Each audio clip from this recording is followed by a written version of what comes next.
Hello, welcome to the October 10th, 2023 Club Cubase livestream. My name is Greg Gundo and I'm the host of the livestream today.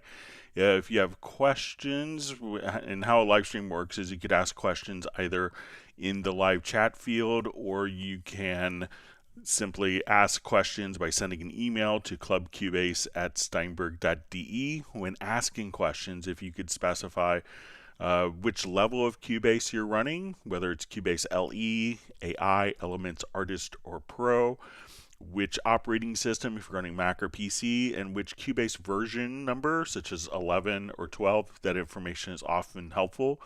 When asking questions, realize my ability to answer questions in a real-time manner may soon be eclipsed with the number of questions.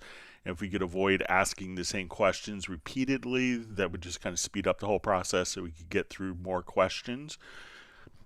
We should have an index of all the topics covered in the live stream today pinned to the top of the comments field. And so you could search for that. It'll be up several hours after the live stream. And if you want to search for topics that have been covered in previous live streams, there's over 28,000 topics that have been covered. You could go to cubaseindex.com, and we want to thank Jan from Stockholm for creating that website. It's a great service for so many people. We also want to thank Agent K and Jazz Dude, who serve as moderators for the live stream.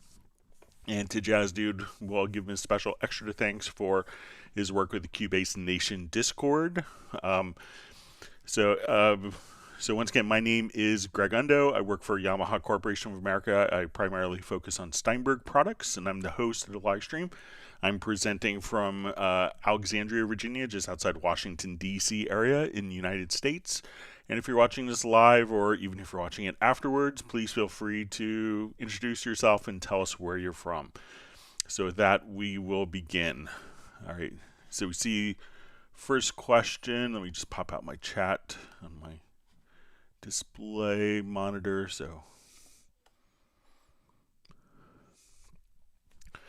All right, so we have a question from Ace Amadeus. Hi Greg, hope you're doing well. Could you please suggest what native Cubase 12 Pro plugins to be used, and in what order for mastering an orchestral strings and piano song for iTunes? Thanks. So it could really depend on like what the mix is currently doing. So I'll just open up a quick orchestral piece so that we could hear it. So we'll just open up a quick Schubert piece.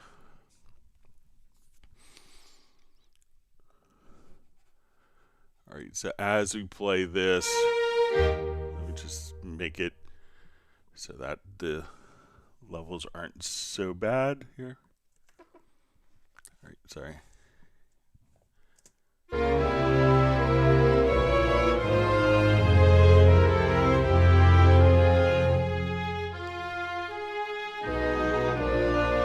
A lot of times when you're doing more kind of pop or rock or R&B type projects, people will do all sorts of, like significant processing in the master section. Sometimes it may not be as necessary if you're doing kind of orchestral stuff. Like a lot of times the actual orchestration can carry a lot of the processing. So there's no like real particular order. If you wanted to come over, let's take a listen to, like you may not, with an orchestral type project, depending on the project, you may want to reserve kind of the natural dynamics so that, something could be softer and louder intentionally to have kind of more dynamic energy. So sometimes, I've seen people even put just a little bit of reverb on the master bus, just to make everything sound a little more cohesive. You could also come over to like a stereo enhancer. So that's, if we wanted to make it very mono sounding, this is basically kind of at the main levels here. And if we wanted to make this mix sound wider,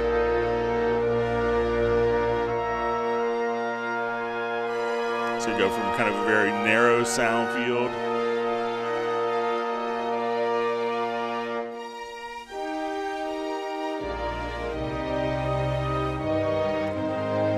you could, do EQ if necessary. So, it really depends on the piece. There's no kind of default processing chain, but if you had to do, I would maybe do like a little bit of widening. I would maybe do, if you had to do EQ and then do dynamics afterwards. But, sometimes a really well composed piece, a really well orchestrated piece may not need as much processing in the master.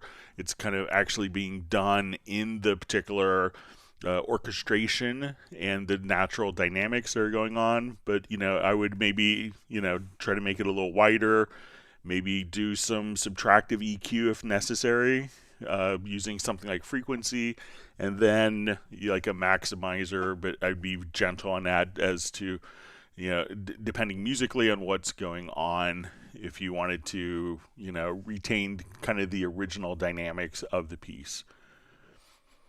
All right, so we see next question from Daniel Melendez. Thanks for joining us today. Hey, Greg. I love these videos and appreciate your time. I would love to see how you set a cue mix for a vocal recording with effects but with no latency. The vocalist wants to hear himself.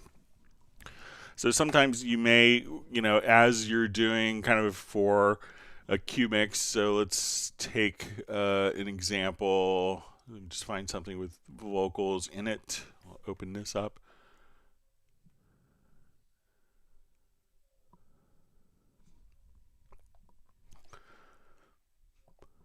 So, depending on your audio interface, like if you have the Steinberg UR interfaces, those will have built-in DSP on the interface themselves. So if we come over and let's go to the studio setup, and we want to come over, and I'm just going to put this into, so usually we put it in direct monitoring. Now, most interfaces won't have that capability. So when we go to, with other interfaces, what you could do is, if you wanted to do the cue mix, come over and we will just go to like our full screen mixer. I'm going to select all my sources here. And we'll just zoom in a little bit. So I want to take all of the sources, and we're going to make sure that we see our cue mix set up. So we're going to go to the racks and make sure that we have cue sends activated. We'll activate our cue. I'm going to quickly turn on cue link, and at this point we could just say, okay, we want to take all of these sources and feed it to the particular, and I'll just put on absolute value. So, one of the things you could also do is just kind of right click in here, and you'll see all cues, and we can say use the current mix levels. And what that will do is basically mimic the levels of the tracks into the cue sends. Once we're in the cue send here, so let's say we will go to, let's say, our first cue mix, and if you come over here, so realize that every time you do this and you're running plugins, that those plugins can cause latency. So like that's why the Steinberg UR interfaces and the AXR have built-in reverb so that you could monitor with reverb with no latency. But if you had to do it, one of the things that you could do is on the cue mix, select inserts, and on that particular cue mix, you could just come over here and just add a reverb. I would go with the simple reverb, being that the simple reverb probably has lower latency. And, and just we'll think of this as kind of a courtesy reverb, and that way they could hear the reverb in their particular headphones.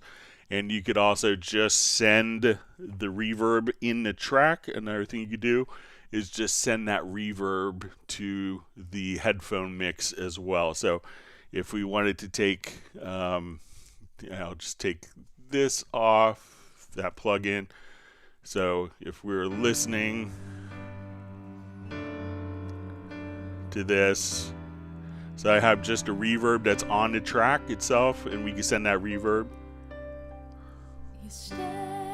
So now when we come over here to our cue mix,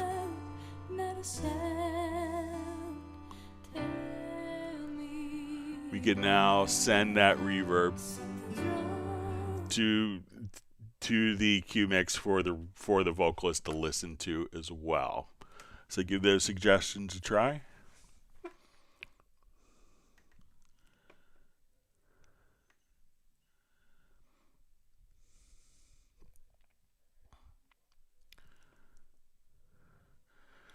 Okay, so we see from Sven Isaacson, questions on VST Live again. My demo expires in 4 days. I hope you don't mind asking me 2 related questions this time.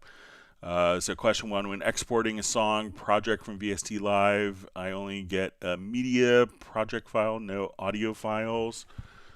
Okay, so I haven't tried exporting in VST Live yet personally, but let's see if we could take a look at it. I may have to get back to you on this afterwards, Sven.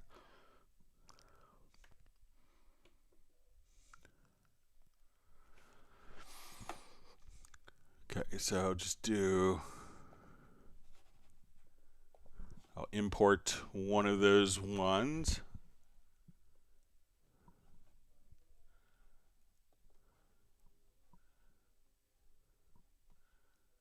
Okay, so we'll just import our media project, one that we did last time. Okay.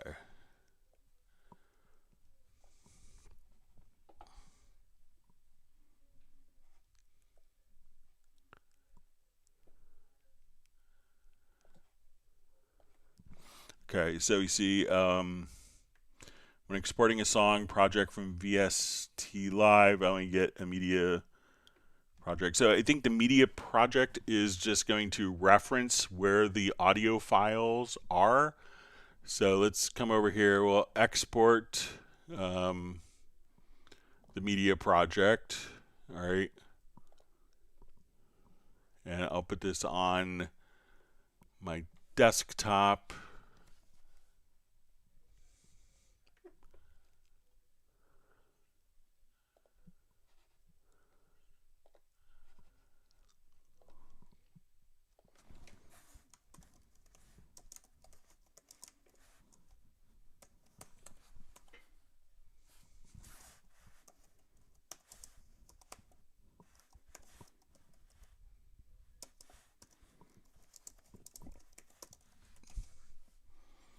Okay, so let's go to Cubase.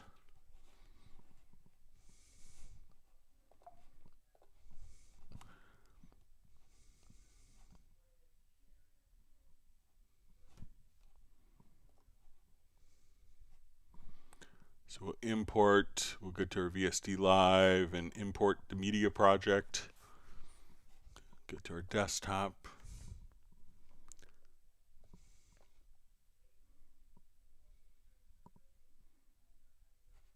Okay, this one we just made.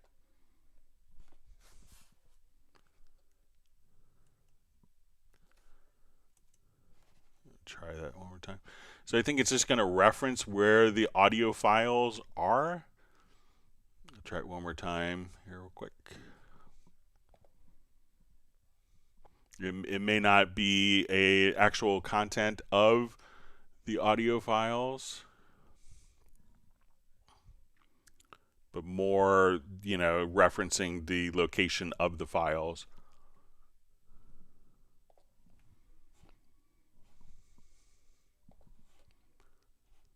See if it misbehaves one more time here.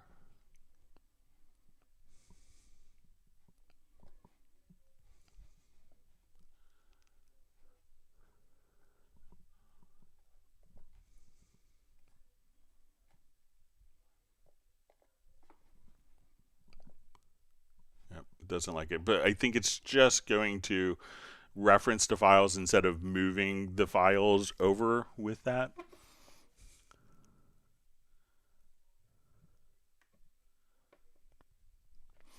Okay, and we see second question. I record several tracks in VST Live. It appears that they are recorded. Again, I find no audio files. Where are the elusive audio files lurking? Okay, so let's just jump back to VST Live. I'll quit Microsoft Teams. We don't need that open. All right.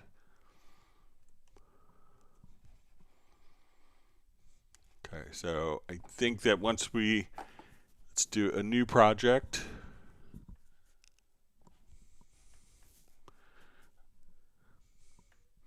All right, so when we do our prompt for project location, I will come over here. Let's do new project. I'm going to put it on my desktop. We'll make a new folder.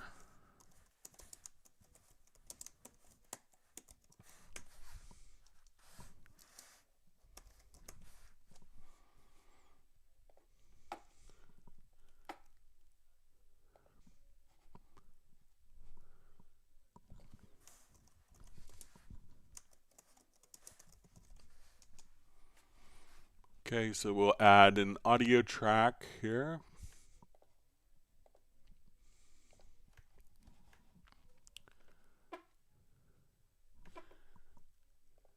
And we'll name it Sven.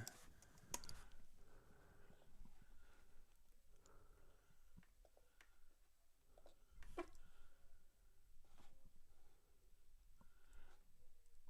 right, I may have to set my input here.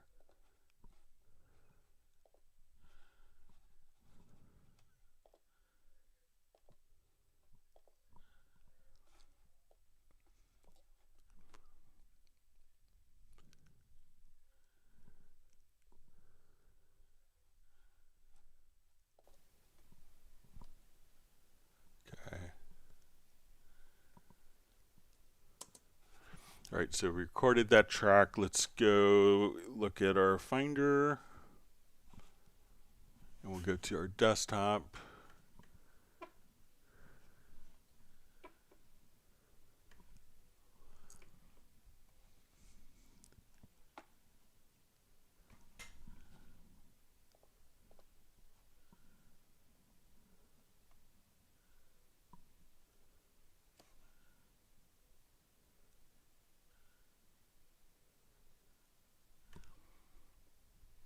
All right, just trying to remember where. Okay, here's our VST Live project test.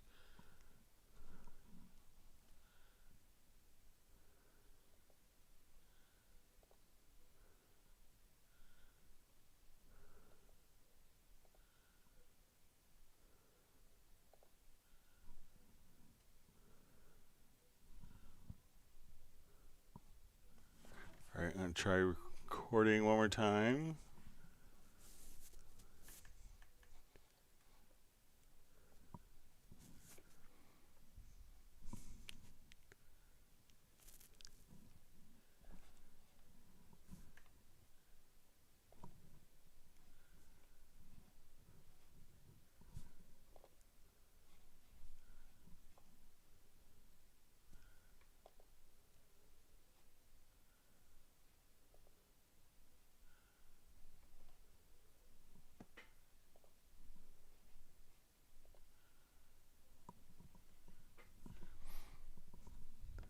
All right, so we can see, so look in this path. So we did just under VST Live projects, and let me just see if I do this one more time, but it was under VST Live projects.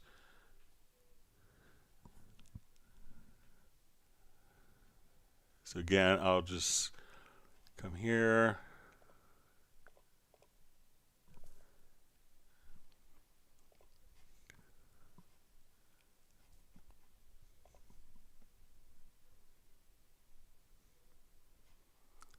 The new project.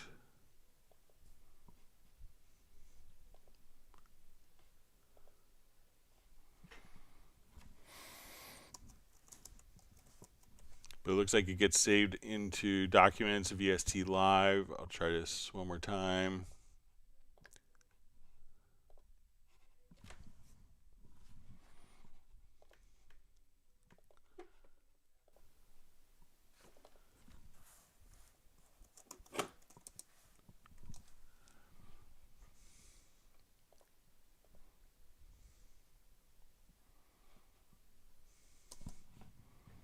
Right.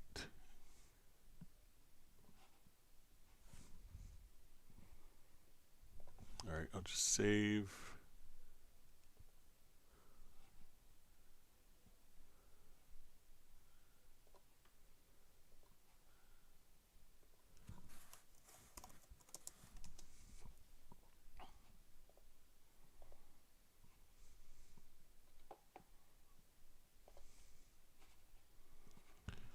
All right.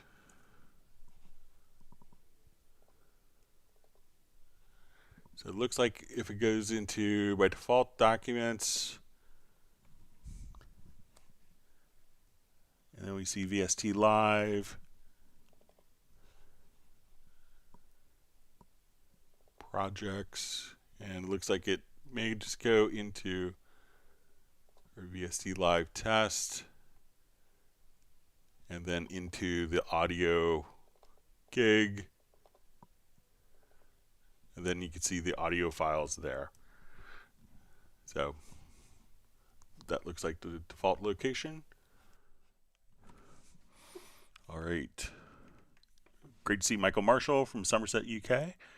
We have Ralph Nelson Tucker saying hello to everyone. We have Braxel joining us from Texas. So we see Ralph Nelson Tucker ask, what's the max number of words you could type here? So I think it's 200 characters.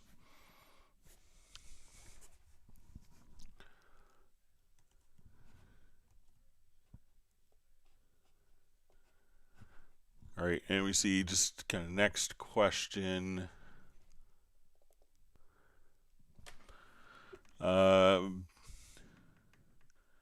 so we see from Braxel, Greg, what's the best way to have your drum tracks bust or aux to two separate groups so that you can add effects to each of those groups separate? So let's say we have our drums here in a group.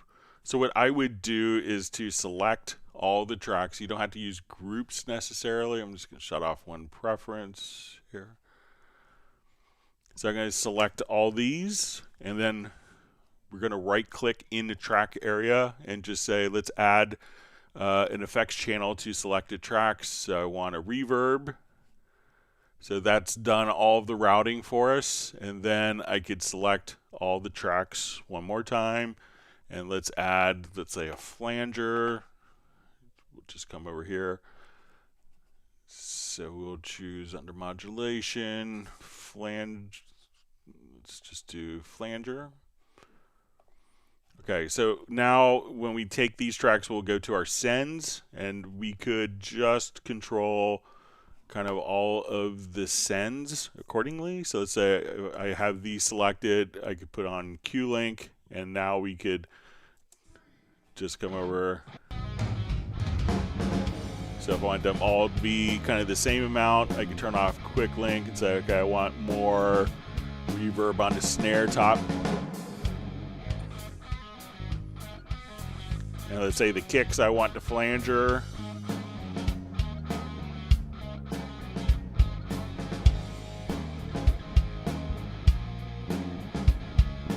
So that way you could just do all, so you don't have to send it to groups, just select the tracks, right click, and then add effects channel to selected tracks, and that will do all the routing for you.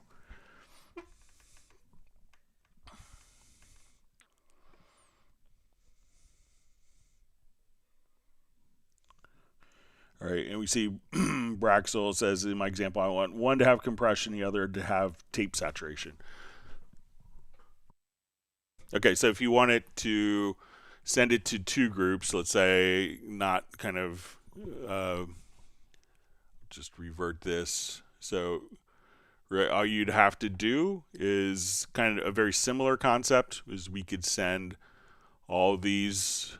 So I'm going to create two groups. So I'll come over here and let's send, I'll just add two group tracks first.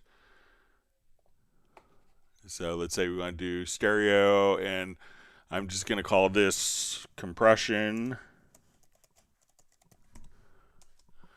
And we'll add another group track. And let's call this saturation. So we'll just come here, add our group.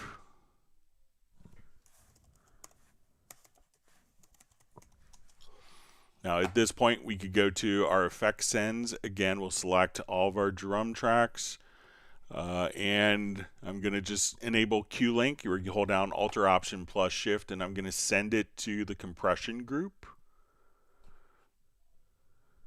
So that will now route all these tracks to the compression group. I'm going to turn it on. Let's send it all to the saturation group. Turn them all on here. So now as we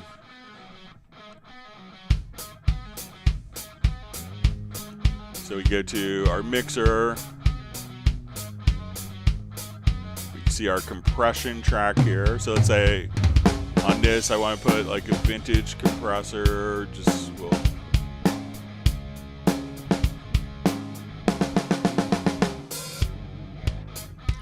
so this group is compressed. Let's find our saturation group here, and we'll say here I want to go to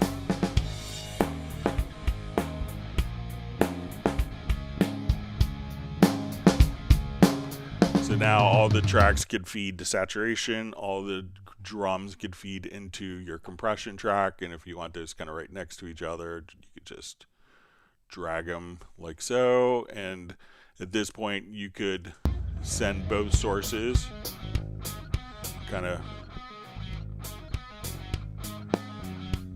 so that's the compressed group, and let's say your saturation group. And when you get to inserts on these groups, that's where you could see the particular effects that could be loaded up on them. So yeah, we just did that on either the inserts or the channel strips. So that's how you can do that, Braxel. Let me know if that makes sense.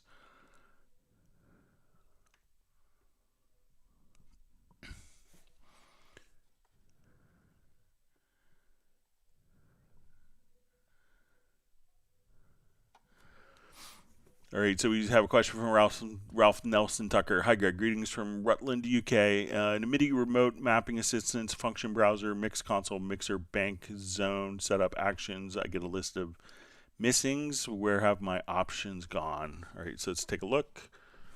I'll come over to my MIDI remote here. Let's look at my nano control.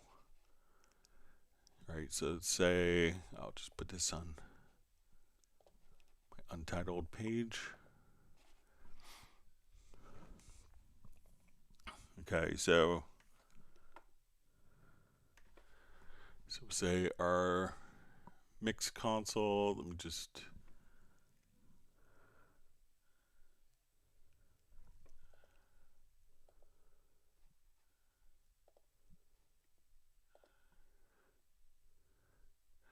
all right, so you may see where, like, how we could shift banks here, but the channels, if you don't have any channels in your particular project, but also make sure you go to the setup here, because here you could set the number of channels that's mapped for your control surface. So if this is set to like 1, when you come over here to the channels, you may not see like the channels actually listed.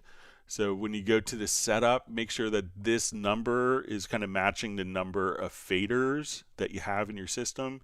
And then you can see the channels listed here, and that's because I have 8 faders on my control surface that I could use for channels 1 through 8. So make sure that the setup here is set for a value that you're expecting. All right, great to see Patrick Becker on. We see Peter wishing everyone a happy Tuesday from Montreal. Wonderful to see Jan from Cubase Index.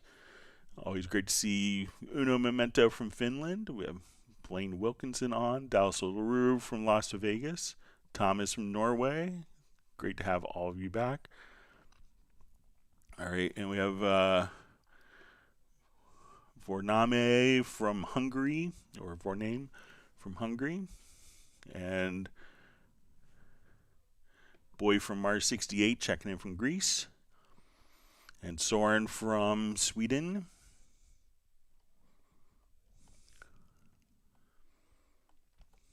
All right, sorry, my chat field just jumped on me.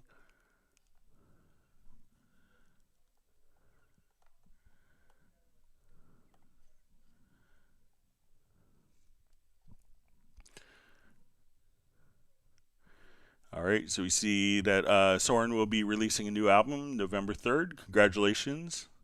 It's a big deal. I look forward to listening to it. It's a couple days before my birthday.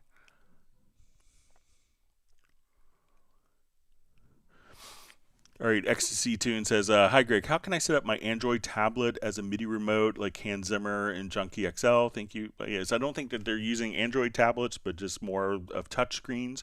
But a good, easy way to get into it is check out the Cubase IC Pro app. So it was for the longest time Mac or iOS only, but it is now running Android. So you could use your phone or an Android tablet to do that. And there's a whole touch screen area where you could program different functions. So check out the Cubase IC Pro app. You can get on the App Store, to Google or Google Play Store.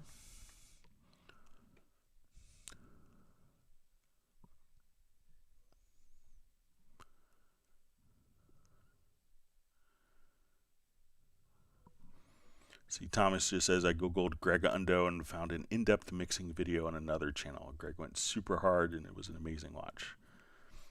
You got to send me a link to it. So I think I did one with, was it Sonic Scoop a number of years ago, so where they posted it. But glad you found it helpful. All right, we have Jason Sykes from South Shields, England. Thanks for being on. All right, and we also have Jason from York, UK. Wishing everyone well. All right, and we have Edward James from Akron, Ohio. Spike Williams from Rhondda, Wales. Great to have you back. Thanks for being such a loyal attendee.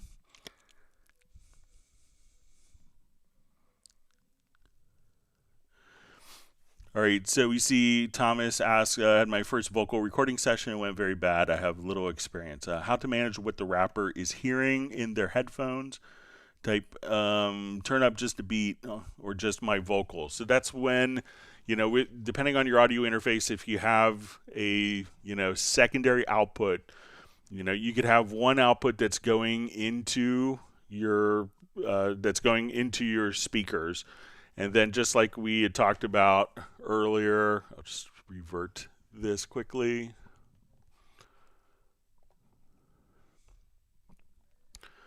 Is setting up like the Q mix. So I'm going to come here. We're going to select all the channels. Let's go into like the large mix console.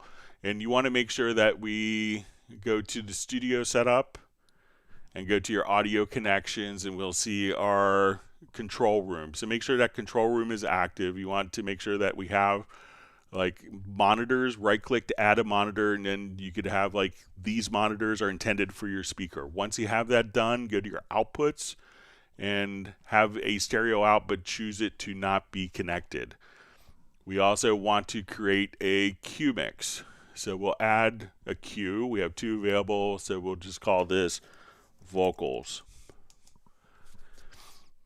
And we need to route this output from our vocals Q mix to other outputs that will feed the headphone signal. It could be sometimes your audio interface may be able to just differentiate the headphone output, but you'd probably want to have 4 outputs. So outputs that you hear and outputs that the vocalist hears. So they're kind of discrete and separate. So once we have this set up, we go to our racks and make sure that you have the Q sends turned on. And we're going to, once we go over here, we're going to kind of right click and we'll in kind of an empty area, and we'll say all Qs, and we want to first enable all of the Q sends. So we'll come over here. So we're going to activate the Q sends. This will turn on the Q sends for all the mixes. I'm going to right click again. We're going to use our current mix levels. Okay, so what this is going to do is copy the mixer settings over. So use the current, let's say pan settings, and we'll use the current mix levels. I'm going to make sure we have the track selected. That would help. So we're going to use the current mix levels for the selected tracks. That's going to copy the values of these faders over into our cues.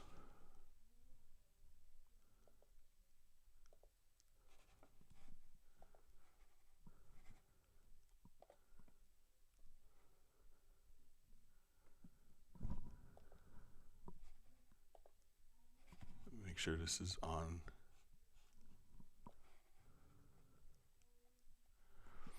Okay, so we'll come over here. So say we want to now send this to, we're going to turn on our vocal mix. So let's say as we're doing this, what we're hearing in the mix is this. So in the control room, this is what we're hearing. But let's say like they go, oh, I want the kick to be louder in the vocal cue mix. So we could, I'm going to turn off my quick link here. I'm going to say let's take the kick. And we don't hear these changes, but what they're listening to is this cue mix. So we could just come over here. So this is kind of the cue mix that they're hearing, and we could make adjustments so that if they're like, okay, now I need to hear more bass, what we can do is just take the bass level here. And you could adjust the levels independently here. So when they say, I need more of this, I need more of that, what you would do is just go to that particular channel and adjust the cue send. And that would alter the mix that the musician is hearing. So again, don't do it on the phones like I did. Do it on the main control room. So you could say, this is my mix, and this is the cue mix that they have. And you could have different mixes for different musicians simultaneously. So check out like the cue mix on headphones, and that's how you could get that set up quickly for the vocalist so that goes smoothly for you. All right, so we have Mars Needs Max saying hello. Gothic Melancholy says, hi Greg, Cubase 13. So it hasn't been released yet, and when it is, we'll make sure we do a really detailed walkthrough. But it could be related to the temporary closure of the Steinberg online shop, because we want people to be able to purchase it when it's released.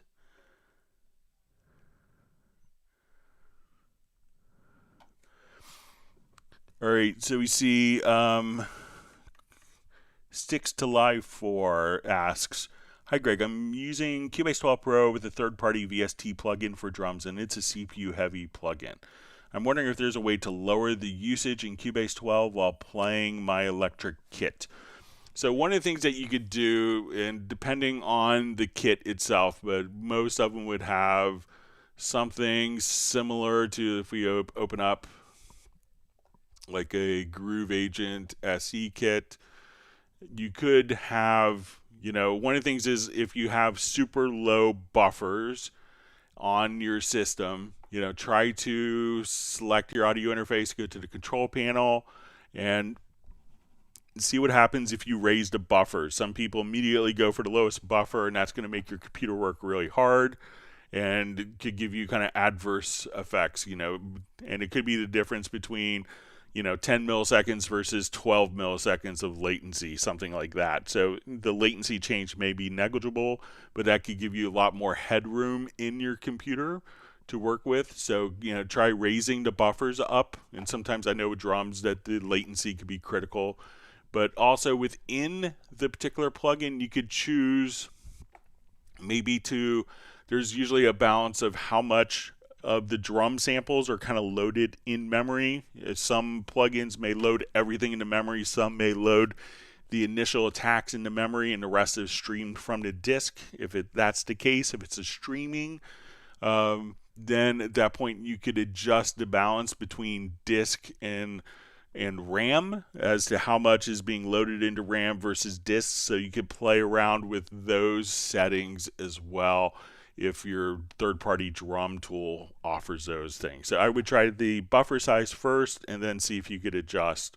And if you have other tracks that could be frozen or that are you could maybe do a temporary mix down, so you're just playing back a stereo track if it's going on in like a big project and you're playing drums on top of that. Maybe do a temporary mix down file, have the other tracks not play, record your drums to that, and then you could disable the temporary mix down file and have it play with all the tracks simultaneously. All right, so we have Matt Elston checking in from London. Thanks for joining us. Club to Breathe is joining us as well. All right, so we see Captain Energy Music says, "Hey Greg, I took some time to finally set up my CS1X and AN1X as instruments in Cubase. Life-changing. I used to manually dump the audio in. Now I could just bounce and let Cubase do its magic. Amazing." So it's great. Yeah, the power of the you probably connected it via the external instruments, which is always great. I'm glad you could join us from outside Harrisburg, Pennsylvania, not too far from me, a couple hours away. All right, we have Donald Duck saying hi from Germany. I always thought Donald Duck as being more American, but just me. All right, but glad you could join us today. Captain Energy Music just asking if anyone has checked out the new Montage M.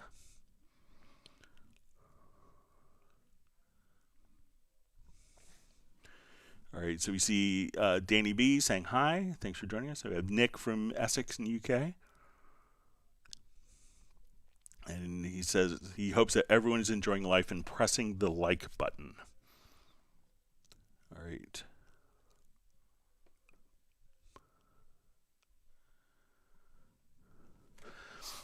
All right, Doug O asks, "Hi Greg, is it possible to assign a default instrument for instrument tracks, i.e. always load my M1 synth?" So I think it will keep the same instrument. So let's say if I come over here, let's say I add an instrument track. So there isn't a default per se. I mean, you could load up track presets or use, like a template. But let's say I used Groove Agent SE as the last instrument in my project. So let's see if I just add an instrument track. All right, so at that point, it'll load up the last loaded instrument. I'll do a new project. Come here, let's add an instrument track. And again, it'll be the last loaded instrument. So if you just kind of load up an instrument, but there isn't a default instrument, because I think most people would load up different instruments. Like, if you're doing like a lot of acoustic piano stuff, you may not want a particular instrument, or I want like, an acoustic drum set. That different instruments could be used for different stuff.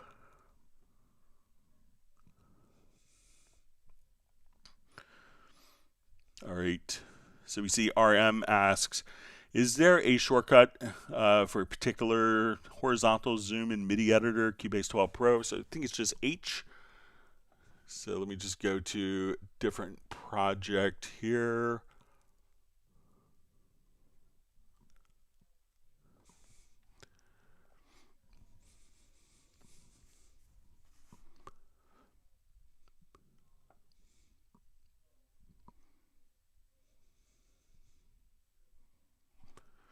Okay, so we're in our piano roll editor. Let's say we're here. So yeah, just the H key. You can zoom in, and G to kind of zoom out like that. So G will allow you to zoom out, H to zoom in. And then Shift H to zoom out, to zoom in or zoom out vertically. Shift G vertically. So Shift H, Shift G, H, G. And since they're so often used, they put them right in the middle of the computer keyboard just so that they're always kind of accessible wherever you are. So let me know if that's helpful for you.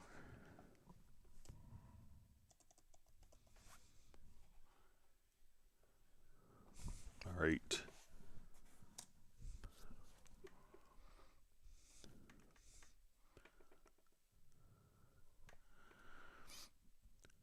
All right, so we have a question from Doug O. Can you please show how to set up an expression map with dynamic channels, not key switch? So if we have, let me just open up a particular project it was kind of set up for. Okay.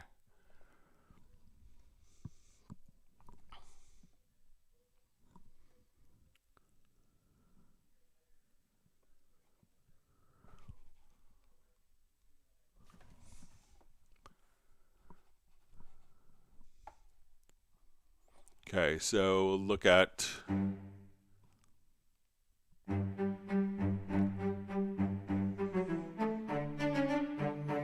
okay, so I'm going to go to my dynamics here.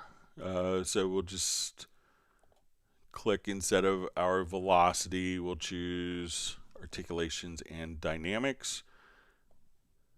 All right, and I think if we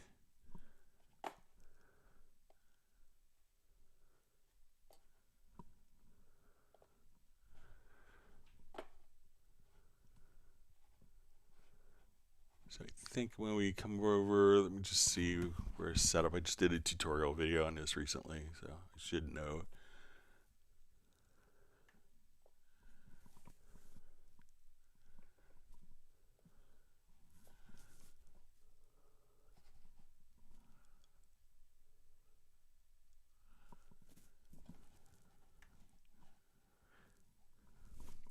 So if we come over here, we could choose, and let me just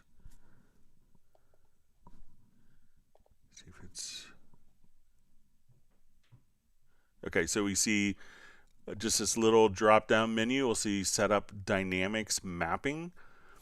So here we could say, okay, do I want it to just change velocities, or do I want to send MIDI CC values? So let's say I just want this to be maybe more like we'll send controller, we'll send modulation in this case. So once we go to our dynamic mapping, we could see that we could just kind of map our controllers, and we could set, let's set the range here to, okay. So as we would just kind of enter in our dynamics, so we could do it by velocity, by different MIDI CCs. So let's say at this point I want this to be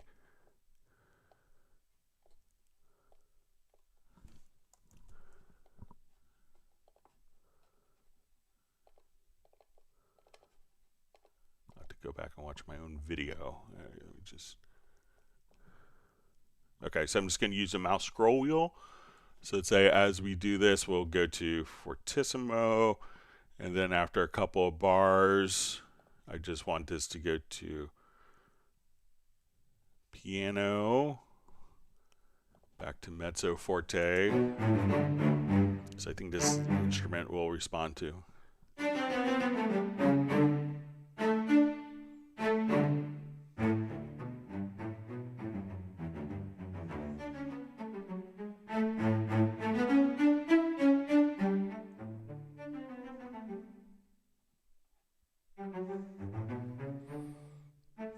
All right, so now when we do just a couple, so pianissimo, and then fortissimo.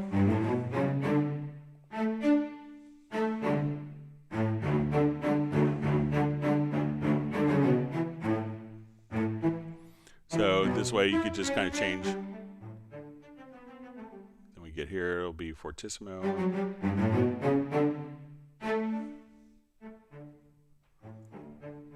So once you have that set up, just go, once you have the articulations and dynamics, come over here and just click on Setup Dynamics Mapping and figure out what your particular instrument is responding dynamics to. So a lot of orchestral instruments, it may be modulation or expression.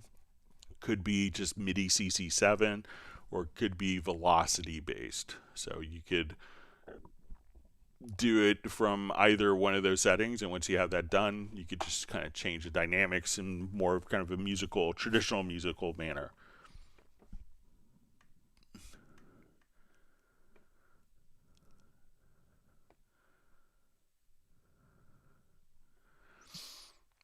All right, so we see one more from me, from RM.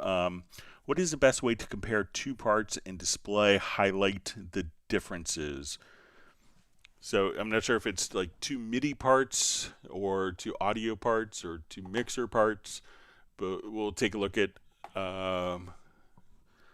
some audio. We'll take a look at MIDI first and then audio. So I'll duplicate this particular track.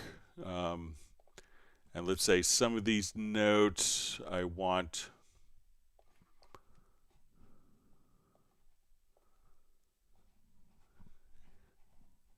and I will just move some of these notes down. All right, so now when I'll put these tracks to different colors so we could differentiate them more easily. All right, so we have track colors of green and red. So I'm going to select both of the events here.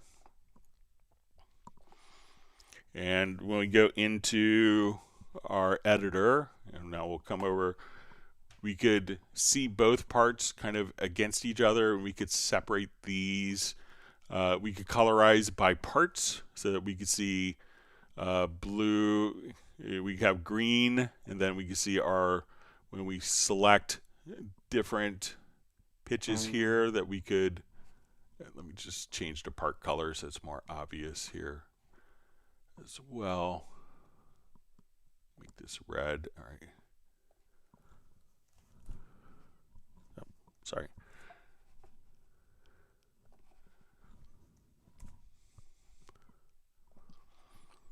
All right, so now when we want to look at our two different parts, we can see them kind of on top of each other. And we can see them kind of broken down by colors. And this can be helpful if you have kind of like the orchestral project that we were just in a moment ago. So let's say I want to look at like, my winds and brass to compare each other. I could come over and say, okay, I want to look at these two parts, and we can see that as we look at these two, we'll colorize by part. And now when we click on a different part, we can hear that's the horn, and this will be the bassoon. So we could just differentiate like that. If you want to do it for an audio event, so let's say we want to look at maybe like kick and bass on a track. We could come over. So I'll look at my kick part and the bass part, and we'll go into the sample editor. So let's say we're in the sample editor. We could now just come over here. We could switch between the two parts. But if we want, we could just say, I think we go here, show all clips, and then you could actually see kind of, okay, we're editing the kick part, but we can see the bass behind it, or we're editing the bass and we can see the kick behind, kind of highlighted in blue. So you could just kind of use one as a visual reference for the others as well. So let me know if that's helpful.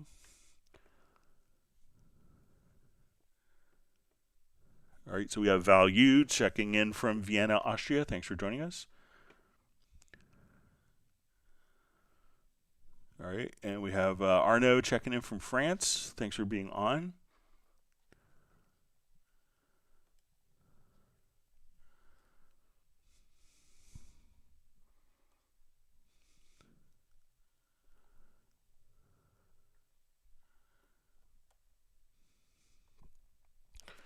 Okay, Arnaud's question is, with Cubase, I hear crackling on low notes of when many notes are played with a Contact 7 piano. The problem is less apparent by increasing the buffer size, but I need to play live without too much latency. So, check to see, like if your system isn't handling, check to see again if, like what we had shown before with the setting, how much is loaded into RAM versus how much is streamed from disk. I'm sure that there's a setting inside of contact for that, but let's say if we go to add an instrument track here,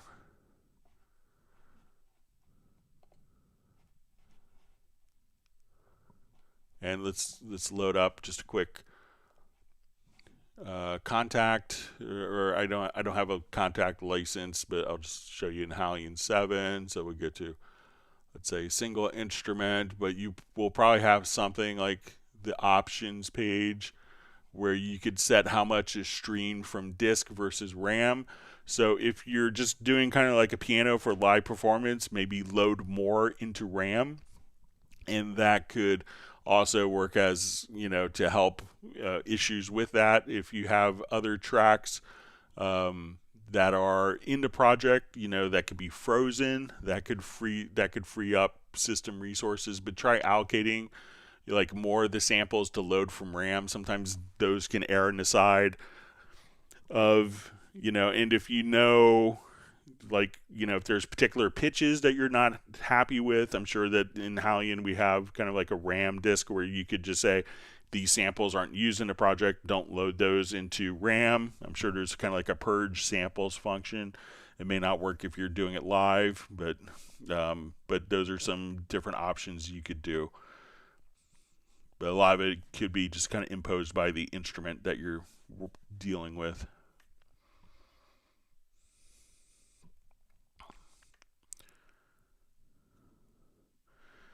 Okay, so we see what is the best way to apply a ducking delay or ducking reverb. So if you have, jump back to a different one, different project here.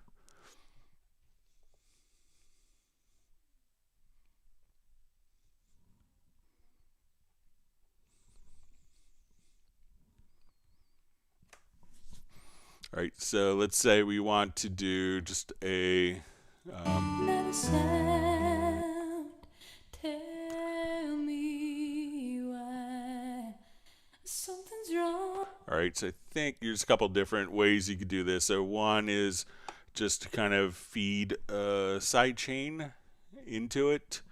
And so I'm going to just duplicate this vocal track here. Some delays will have ducking built in. So let's come over here to our, I'll just add, if we go to under delay and we go to the multi-tap delay. So here you could actually do just a ducking on the delay. So let's say we want to do, let's do dotted quarter delay, and so see if I remember where the ducking is.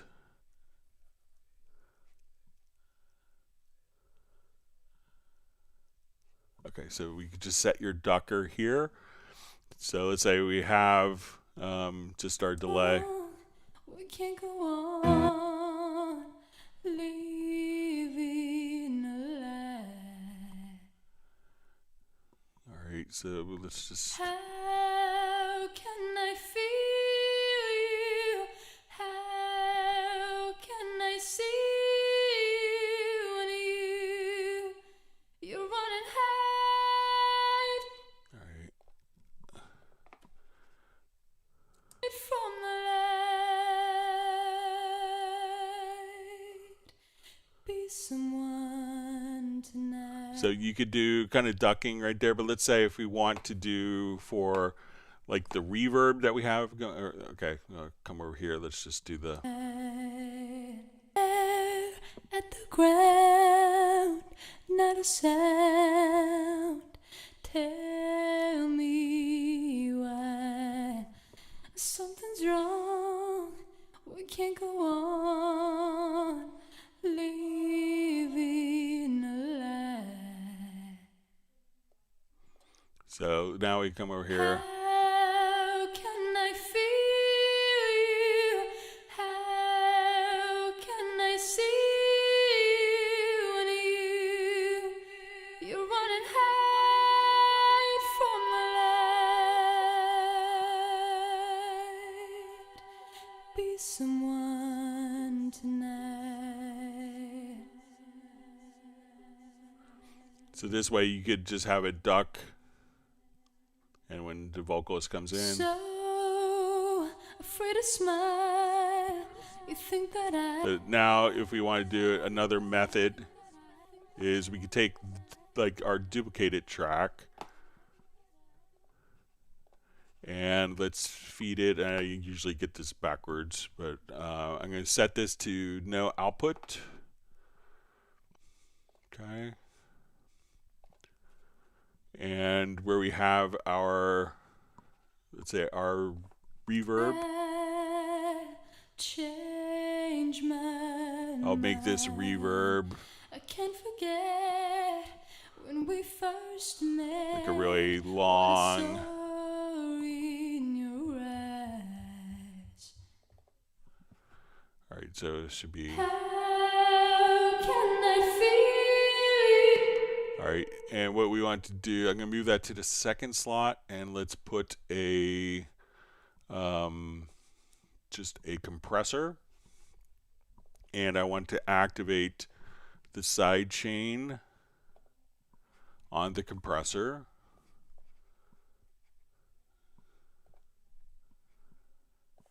And then we could just have kind of the duplicated vocal kind of feed the side chain input. So this will do the routing for us. And I'll just make sure that that side chain is set up.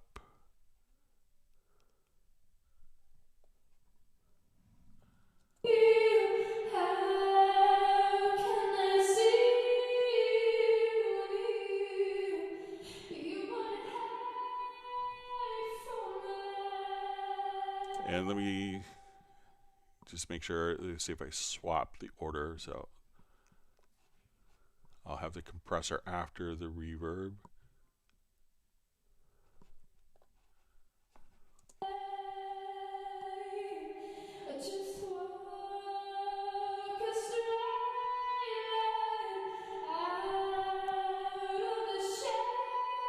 So that's a way that you could have the, you know, so basically you could put a dynamics plugin, you know, after the compression and have the side chain just kind of be feeding that, and that way you could do some ducking on the effect. So,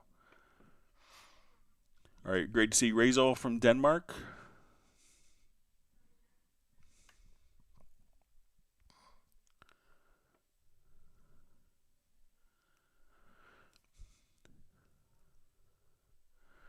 All right, so we see RM just asked, can you bypass a group of VST inserts in one track with one click shortcut, something like Q-Link, but within the track, reason to switch between an effect adding volume plus gain compensation?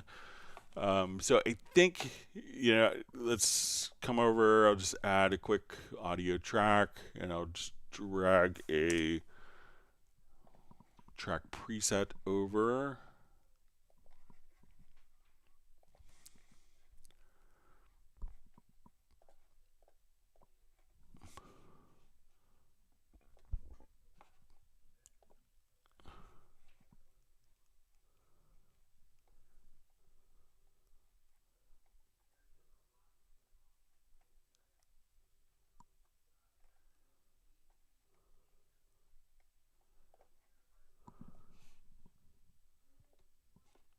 Okay, so we see that we have our inserts here. Let me just find something, maybe some more.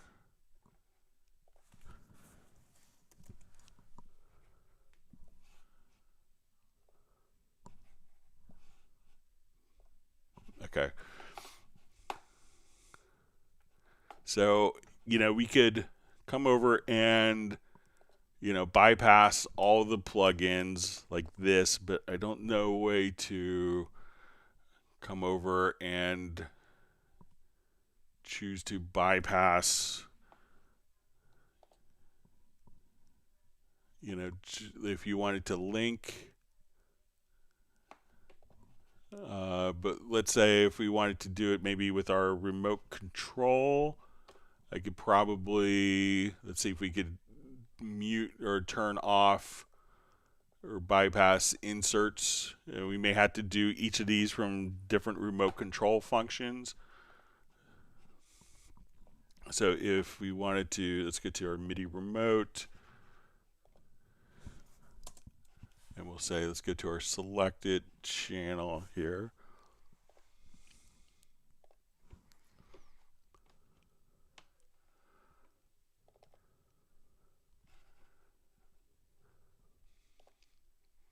Let's go to insert.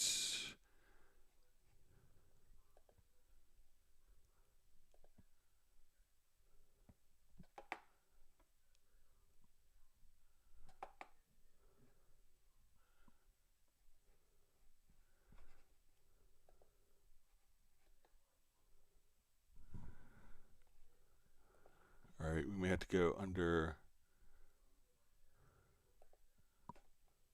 let's see if we go to mix console.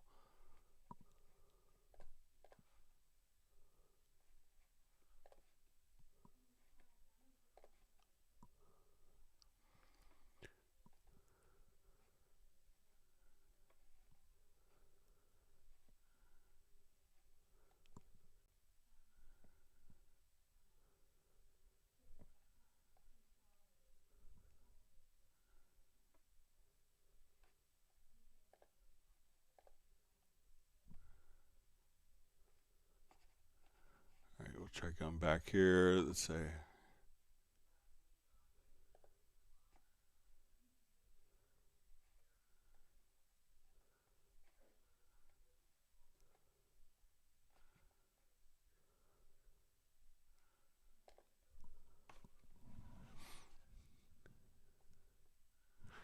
all right, so I think you might have to, you see next and previous insert. So say if we come over here, we're going to make this previous insert.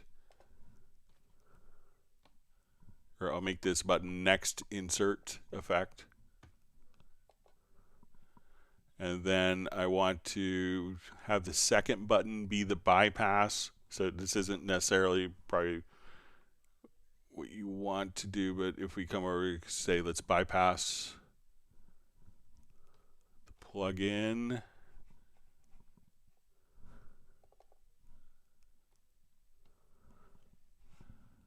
Okay, so as I'm here,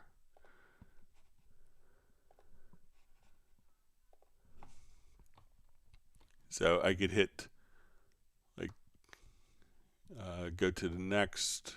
Let me just check my mapping again here.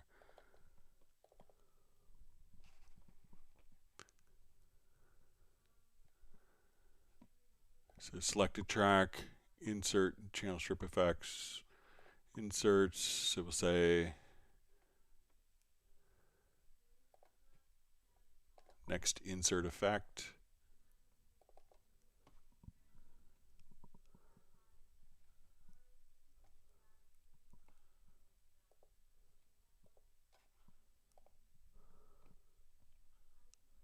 Okay, and now we could choose this one to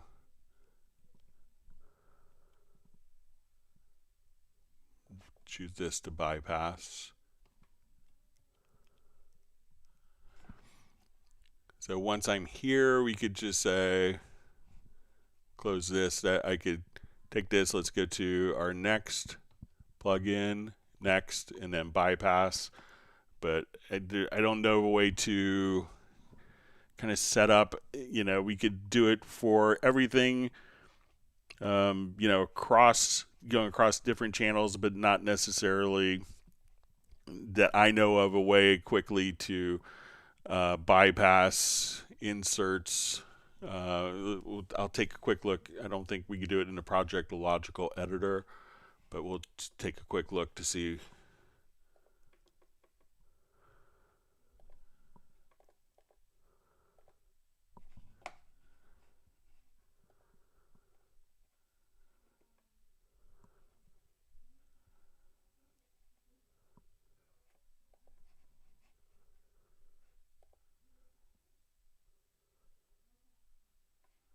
So we could kind of globally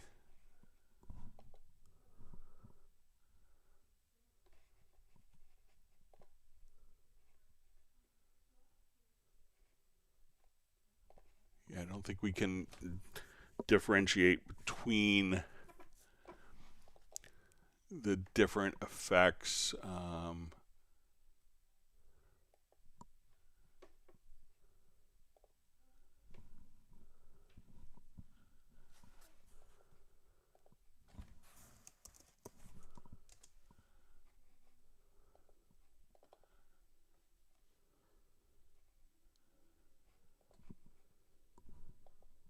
Yeah, so I don't think there's a way to do it in a Project Logical editor. So no real good way of doing that, but I'll make sure to kind of mention that to the team. Sorry about that. All right, get my computer wake up.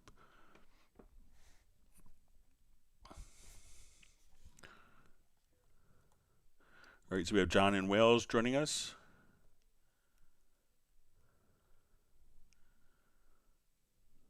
All right, so we see Braxel says watching a tutorial on routing to groups.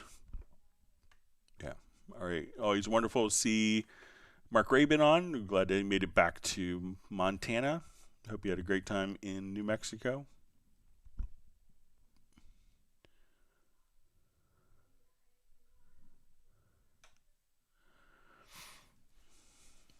All right, so we have a question from Value. Cubase simulates kind of a studio with a channel strip and descend options, etc. In your opinion, Greg, would you compare it to any of the brand consoles like Neve, SSL, maybe API?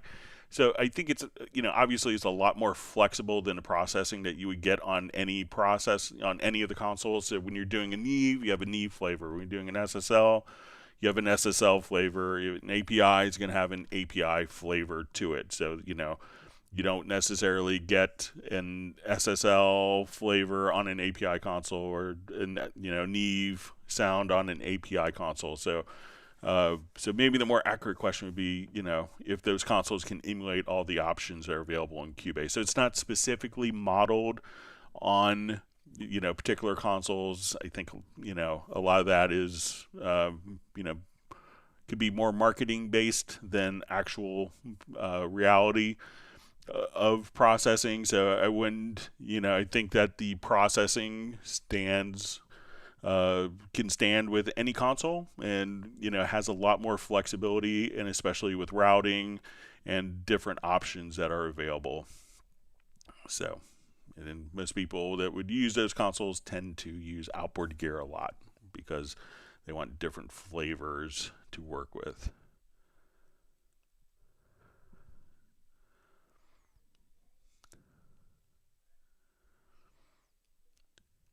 All right, so you see Thomas says, thanks for your help. I've not done any of that. I will watch the part again and learn it properly. I have 2 physical headphone outputs. I'll try to set it up so we hear the same in the headphones, and this is with doing the headphone mix for the vocalist. So yeah, just if you have like the second headphone out, that could have outputs 3 and 4 of your audio interface basically feed the second headphone out, then you could have it set up really easily. So and we see Thomas also mentions a small room can't record while playing out the speakers. So if that's the case, one quick thing that you can do in the control room, is if you come to the control room and let's say you have, speakers and headphones and you need to turn the speakers off, is you see the main tab here, just turn that on and that will mute the signal going out to the speakers. So, but you can still hear it in your headphones. So try that as well.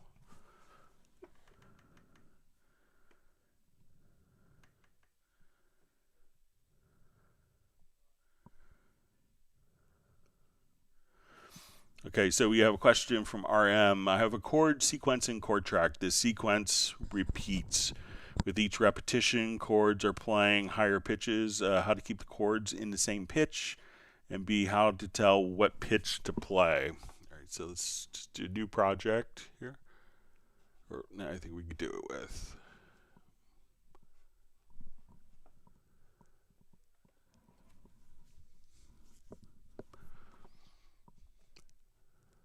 Okay, so we'll come over here to a chord track, and we have some chords. Okay, so we're going to tell this to play out of the Rhodes part here. So we'll just say,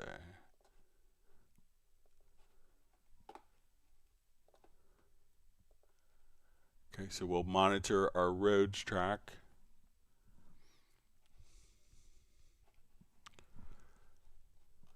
Okay, so now we'll come over, and as we play, all right, just mute.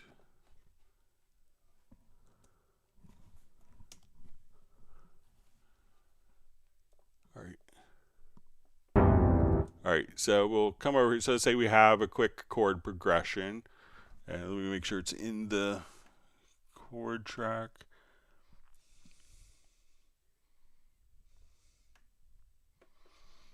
Okay, so you have chord sequence. The sequence repeats with each repetition. The chords are playing higher pitches. All right, so let's say I have this chord progression here. All right, and let me just, we may have chord pads on. Let me just, I'll just build up a progression here quickly.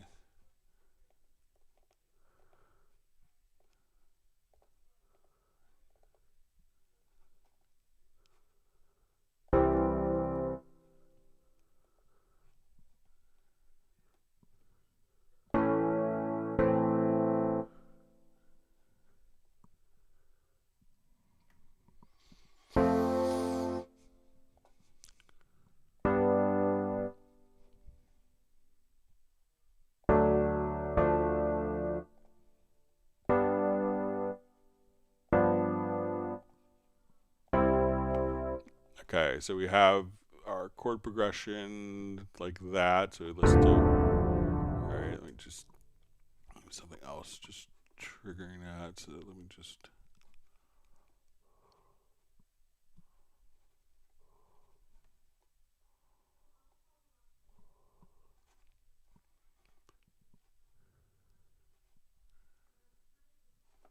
oh, I have a quarter plug-in on, sorry. All right, so we listen to this chord progression now.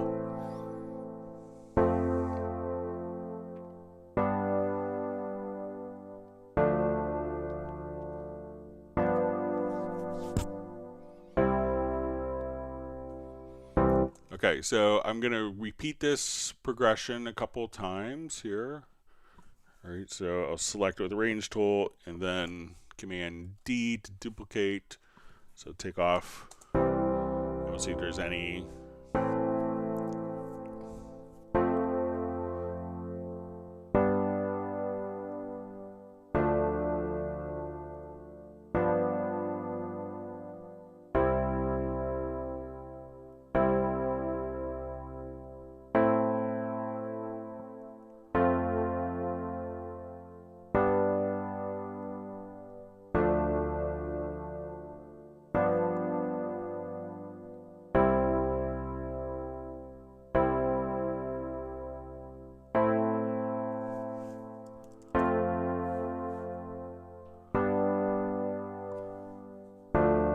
So we'll just get our tonality here in the octaves. So it doesn't seem like it's repeating the octaves.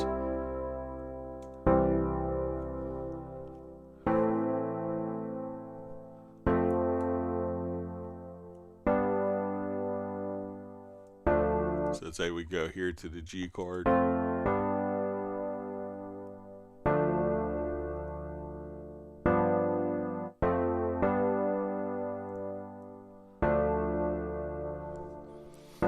So when I copied the chord progression, it doesn't seem like it's going up.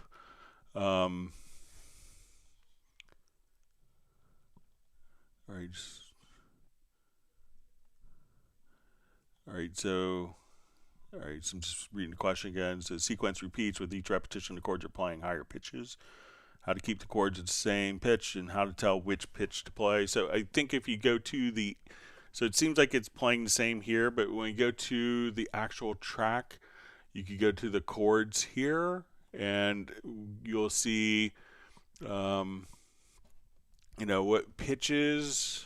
So let's say if we wanted we come directly to the chord track, you'll see set up voicing, and then you could set up like the chord voicing. So if you want to be just triads or triads with major ninth, 4-note, 5-note chords. So just on a chord track itself, you'll see the setup voicing options, and you can set the lowest note, the highest note that it'll go between. So try that, but it doesn't seem like it's changing pitch on my end after copying the chord progression sequence, the chord track data again.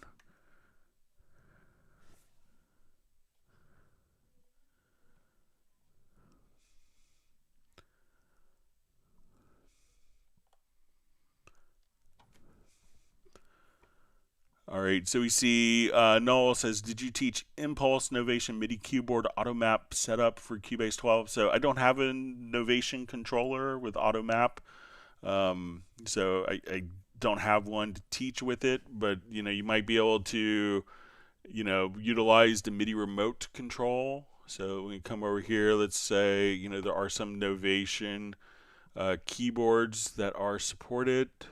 So it's come over to Novation. I think that there are like the launch keys are supported, but you could also reach out to Novation and see if they have the controller mappings done for Cubase.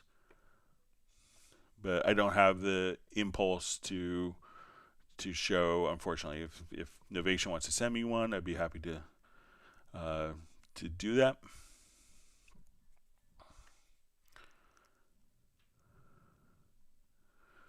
All right, so we see Patrick Emanuel A. Greg, is it possible to make a 9.1 Dolby Atmos mix in Cubase? So, generally for authoring Dolby Atmos, it's always going to be like a 712 setup. So, a 9.1, I don't think is a Dolby Atmos format. So you'd probably want to use a 712 or 714 for that because, so that's generally how it's differentiated. But, when you go to do your Dolby, and that's just how it's kind of set up by Dolby for authoring.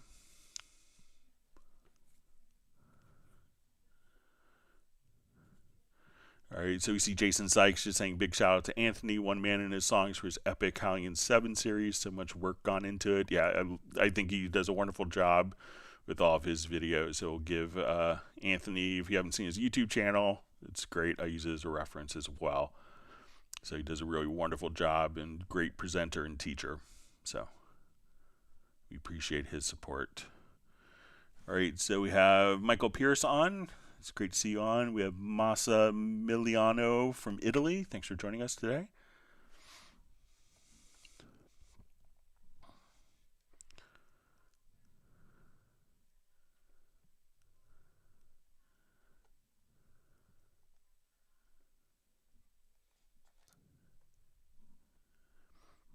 All right.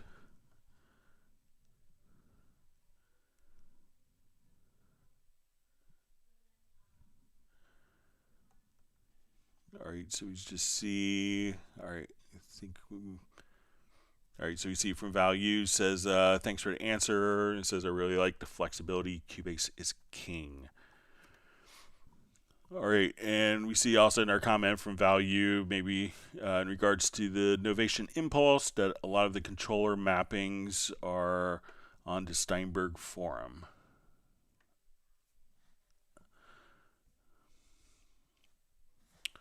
All right, so I know we had some questions that were sent in. So we had a question last time. It was about just an icon that appears in the on the events, and sometimes there's several different icons. And I think I found the icon that was in question from last Friday's live stream.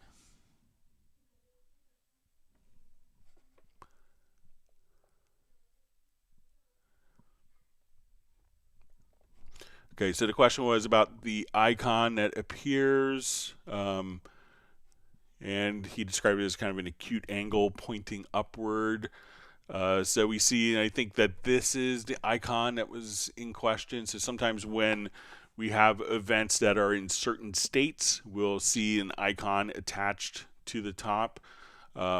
So what that icon is actually demonstrating is that these two parts are grouped together.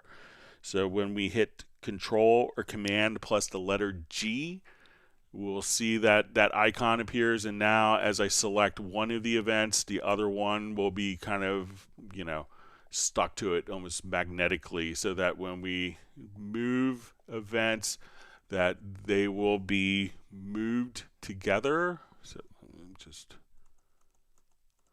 So now as soon as we select them, both of them will be selected like that, and to get rid of the grouping, you would just hit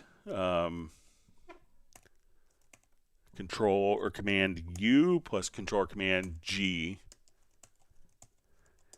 and you could just, so that's what that particular icon represents here. So it's like three dots kind of pointing up to the right at an acute angle.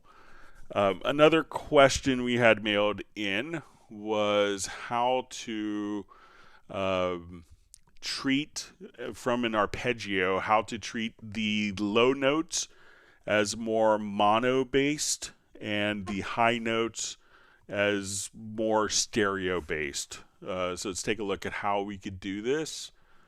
So I'm going to come over to this track. So let's listen to just a quick arpeggio.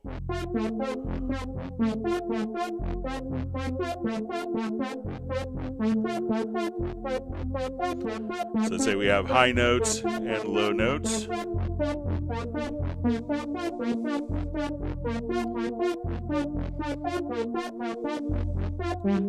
So now as we want to kind of make those higher notes sound more stereo spread and the low notes to be more kind of mono focused for bass, and it's often used in clubs where maybe you have a single subwoofer. But if we go to the Imager plugin, so we will just, and what we could do is we could break this up into different frequency ranges. So if we now want to look at this, I'll just take this one event. Let me ungroup these.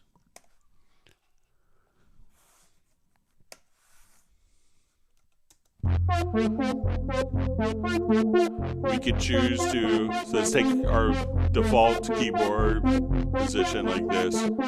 So now everything is kind of spread out, but if I want to take the low frequencies and make those kind of panned down to center, and take the higher notes, come over here and spread out those, and we can see kind of the phase relationship. So without that turned on, we have this where everything is kind of, the low end is more stereo based, but now we could make the high, mids, and highs spread out more, and the lows more focused on the center.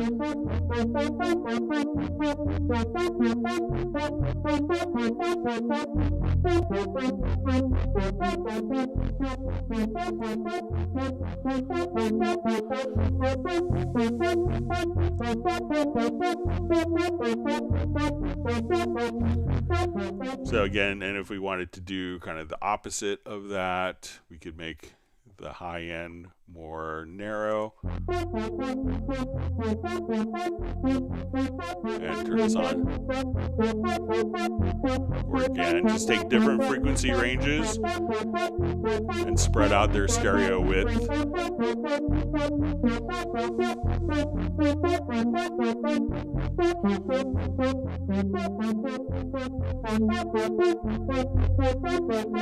So that's one way of being able to do that as well.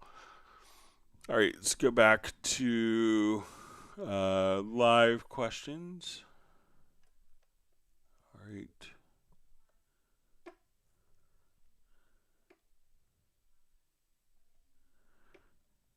All right, so we see, as Jazzy mentioned, Nuendo, it's possible to do a 914 or 916 Atmos, but Who has the 914 receiver? That's a good question. All right. All right, we see Jazz Dude was kind enough to share the MIDI remote scripts location, so you can find a lot of different MIDI remote maps there generated by users in different companies. So maybe you can see the Novation Impulse there. All right, we see Gerald Ely just wishing everyone good morning. So glad you can make it, Gerald, from Martinez, California. All right, we'll see if there's more questions that come in. Make sure I didn't miss any.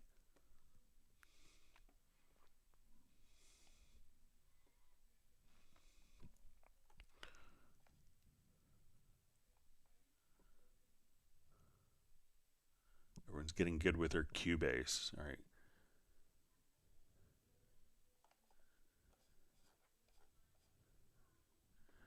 All right, so we have Cubase X just joined as well.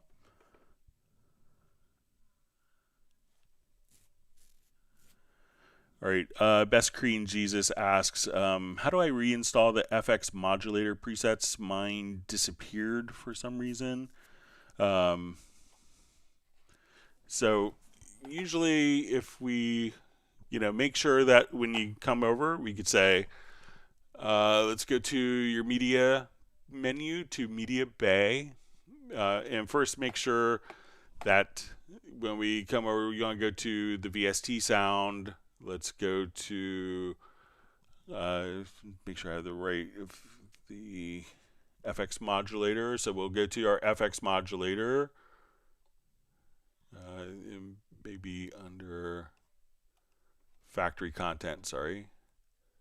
To VST3 presets, Steinberg Media Technologies. So we'll see so make sure that you have, when you click here, the FX modulator presets. So see if you have it there. It could be that maybe that got unchecked. And if that gets unchecked, that it's not going to find those particular presets. One other thing that you could do, these are generally, in a safe spot that don't accidentally get deleted as much. But what you could do also is just come over here and right click and choose to rescan disk. So generally it's hard to delete the factory content, so make sure that you right click and actually see them listed here and that it's checked and that you have kind of the right click. And if you still don't have them, generally reinstalling will put them back in. Or if you want to email me at clubcubase@steinberg.de, I'd be happy to send the presets for you that you could drop into the location. If you wanted to determine the location, I think if you right click and since it's factory content, it's kind of protected already. But I could send over these particular presets for you if you want it to have. But check, just make sure again that you go to the factory content to VST3 presets, and under Steinberg you'll see the FX modulator, and then make sure it's checked. If you click there, if that's completely empty, make sure also that you don't have like some type of filter in here. So sometimes if you have a filter, so let's say I add an audio track. Let's go to inserts, and we'll add the FX modulator. If you have a name entered here, you could just kind of go and you don't see any plugins because you might have some text that's entered there. So one of the things you could do is just kind of choose to reset the filters and see. But generally it's hard to erase the factory content for the presets for a plugin.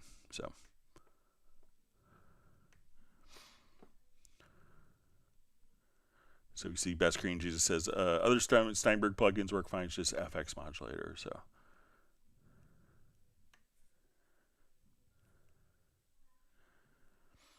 All right, we see it says rescanning, but the folder is missing, and I tried reinstalling once already.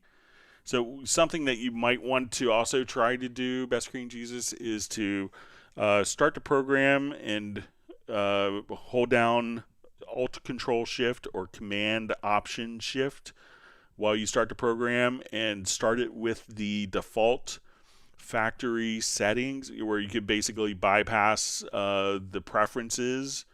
So if we go to start the program, I'll just open up the window just to show you this. So I'm going to hold down Command Option Shift or Alt Control Shift and just hold it down. And I think I missed it. Oh, wrong key. Sorry about that.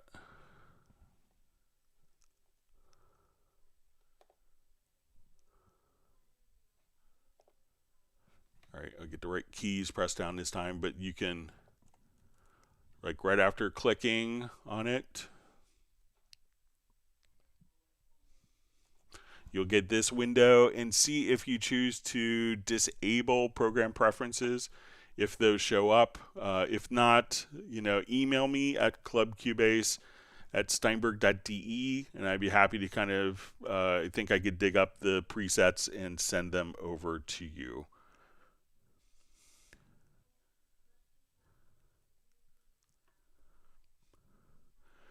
All right, so we see from Noah, any insights on anything related to Cubase 13 updates? So yeah, it'll be coming. I can't really share any features. If I knew, I would probably be under a non-disclosure agreement and wouldn't be able to share anything. But realize that the team has been very diligent, and I think that once the online shop has been kind of transferred over to a new provider, that things will kind of open up pretty quickly, would be my guess.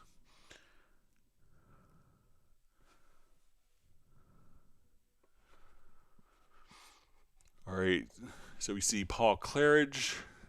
His question is, Greg, can you explain in the MIDI editor the length of note part?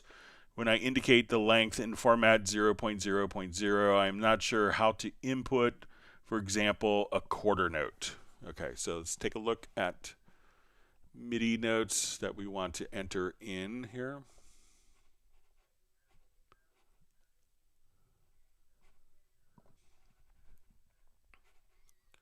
I'll just...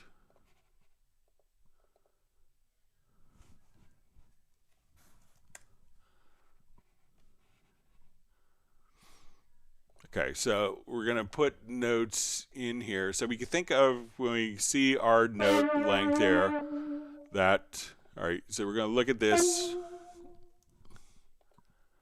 All right, so we see kind of our length of, and we see that this is measure. So if I make this 2 measures long, so we think of measure, and then we have beat. So if I wanted a note to be 1 beat long, we would choose 0.1.00.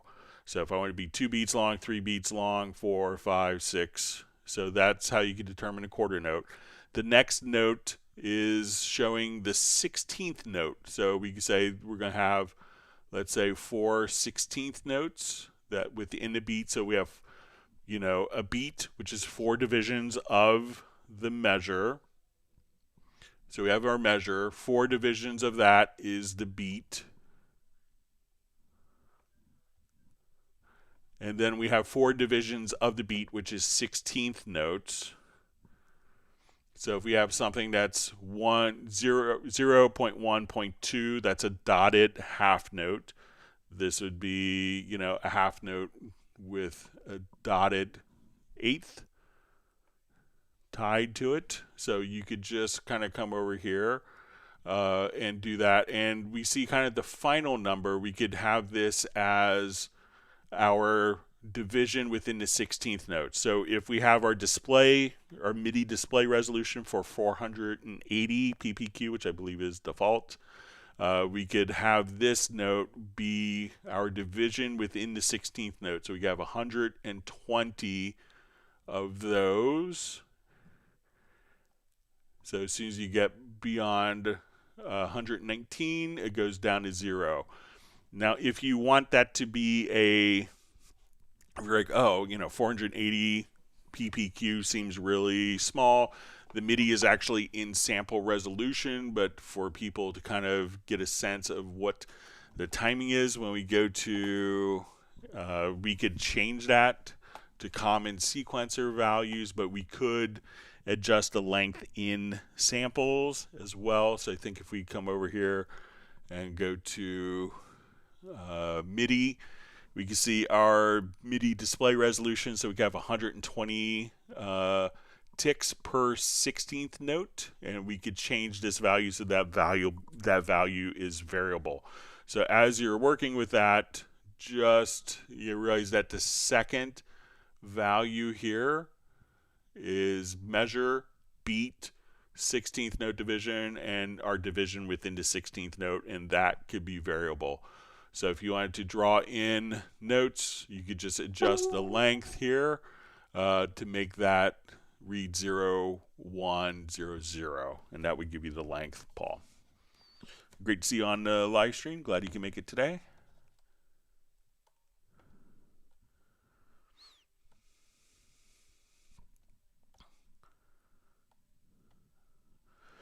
All right, so a question. Any option in the media bay to adapt the samples to the tempo with some option like X2 or like times 2 or half?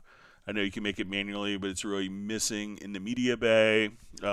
So as you go to audition, loops, there isn't a way to like automatically speed up a loop that I know of. So say if we go to our media bay, so there isn't necessarily like as we're going through VST sound loops and say,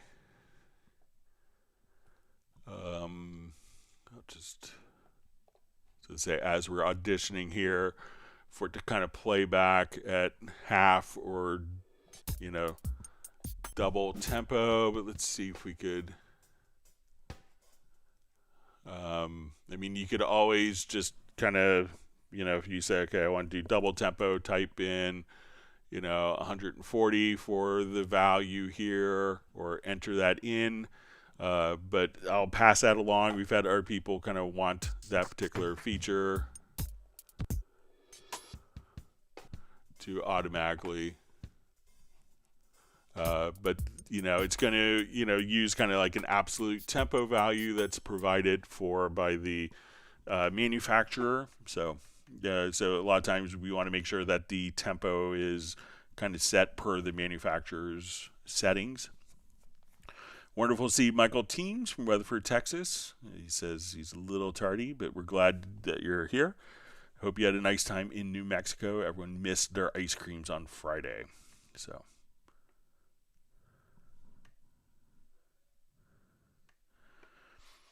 All right, so we have a question. Does Cubase 12 have a gain plugin? So there's a number of plugins that could just give you gain without, so it's not just a single plugin that just does gain, but if you wanted to, add gain without any particular functions, a lot of the EQ plugins, let's go to like our Studio EQ, you could just add gain right here and not adjust any of the EQ parameters. So you could just increase gain on many of the plugins. That's one that comes to mind. Most of the dynamics processors will have that.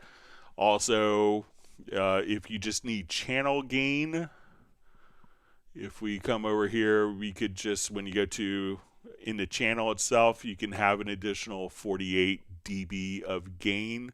But if you need it within, like in between two other plugins, you could just use a channel EQ, but the channel itself has 48 dB, 48.2 dB of gain or cut in the pre-section as well. So you may not need a gain plugin specifically to do it, but if you need it in the middle, just use a Studio EQ. Don't engage the EQ, it won't take processing, and you could just have more gain.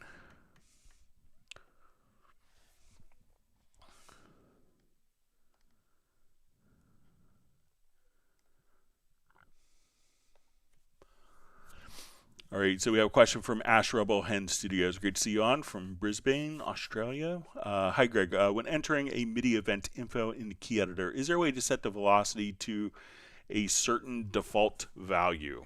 Yeah, so let's take a look at this. We'll open up our MIDI editor. So we see this little number right here where we see 100. So now as I go to enter in notes, the velocity of the notes I enter will be set to 100.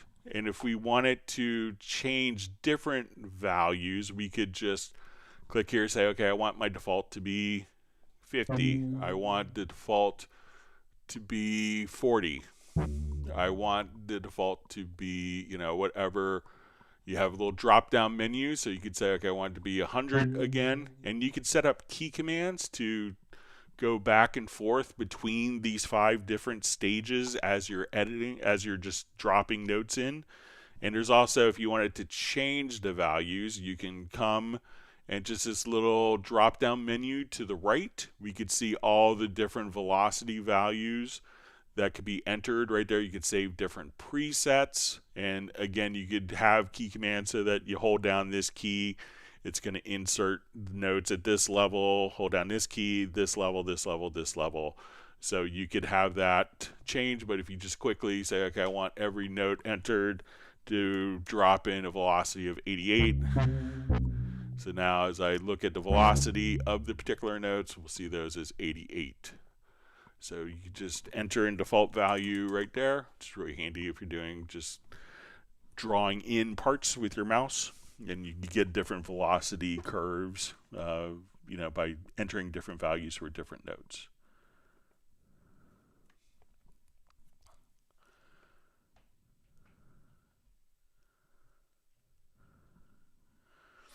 All right, so we see Massimiliano asks, I have an M audio interface as audio card, but I'm not able to connect it with control room. So any audio interface, even if you're using like the built-in audio of your computer, you could use it with the control room. So if you go to your studio menu to audio connections, even if it's just a stereo output audio interface, we could have the output set here to not connected. And then if you have the control room, what you could do is right click to add a monitor. And we can say just right here in this particular monitor, and I just named this what my speakers are. You can say, this is where outputs 1 and 2 are going. So it doesn't really matter what audio interface is being used. So any audio interface that Cubase is communicating with should be able to be used within the control room. So if you let me know like what particular part isn't usable within the control room, but you should be able to without any consequences or any reasons.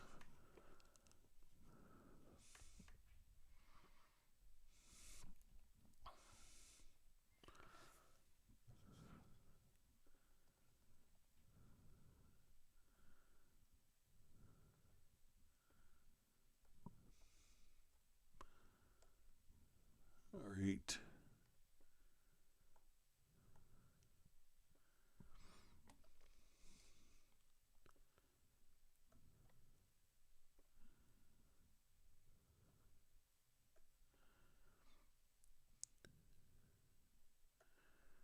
All right, you see Michael Teams has started his ice cream distribution. So people were missing you last week, Michael. All right.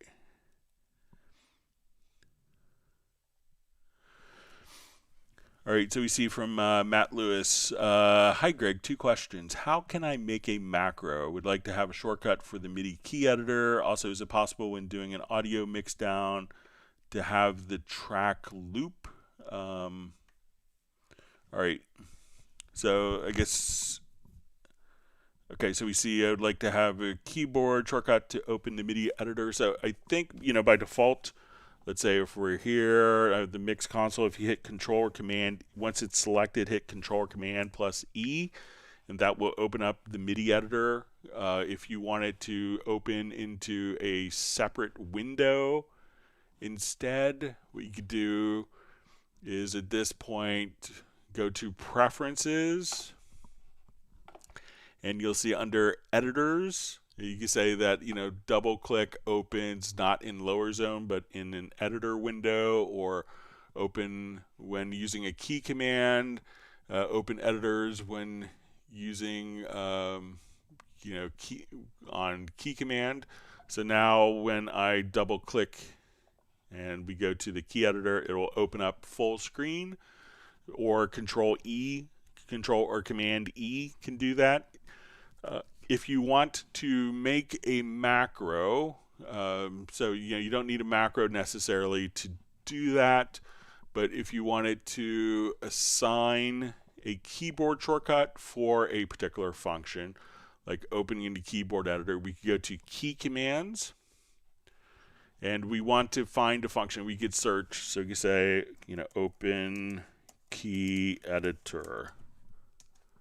All right, and now we could assign a key. So we found a function, and this is under editors. So let's say, okay, now I want to do, we'll come over here, we'll type in a key. All right. So now at that point, you could click assign and then use that particular keyboard shortcut to do that function. Now, to do a macro, what a macro is going to allow you to do is to basically come over and assign multiple functions from different commands in Cubase together. So when we go to, let's just open up one. Let's say I want to copy CC data within range. So we can see that, if we wanted to make a macro, we would just choose New, and we give our macro a name. So we'll say October 10th, 2023. All right, and we could find a particular function and click Add. So whatever functions that you want in the order, we can now come over and add those functions to the macro. So if we wanted to do, just to kind of show, like I want, let's choose copy CC1 for selected tracks. I could say, let's take the selected locators. I want to process a logical editor preset, a copy to CC1 in range. We'll select, select before that, and then paste.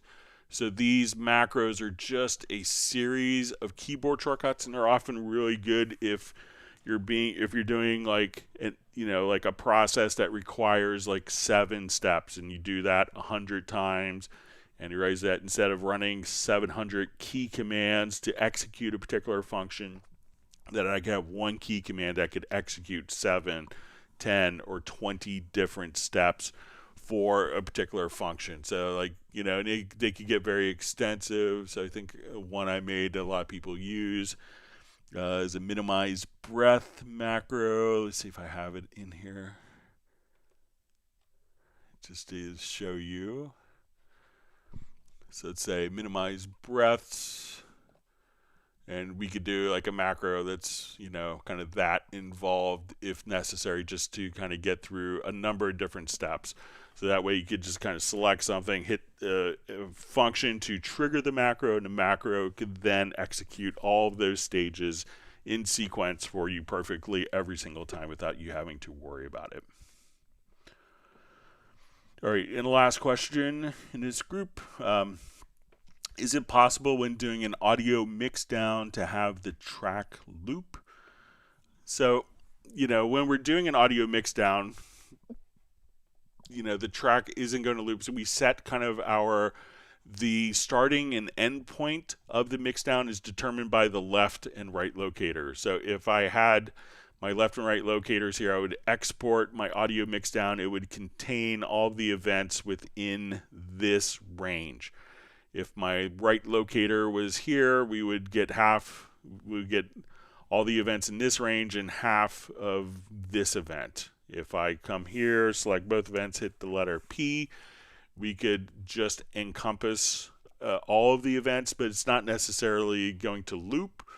You could send all of the tracks to a group, put it into loop, and just kind of hit record if you wanted to. So let's say I'll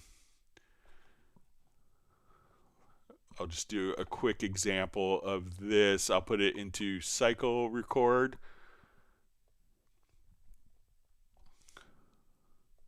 So if we have everything routed to like a group, I'm going to add an audio track. I'll add a group channel to this. All right, and we're going to call this our loop mix. Okay, and then I'm going to add an audio track, and we'll call this loop mix capture.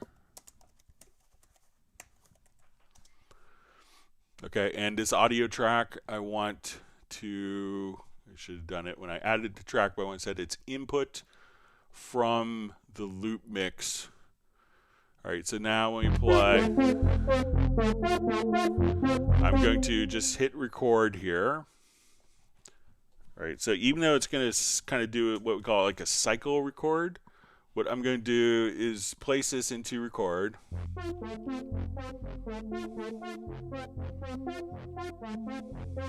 And we'll let it go a few times.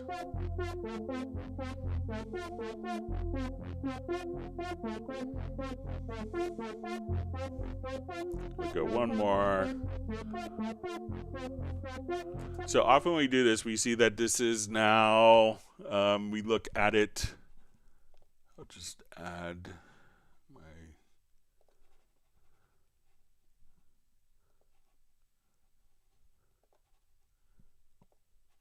Let's get to my track controls. I'll just add one thing. So we'll look at this in our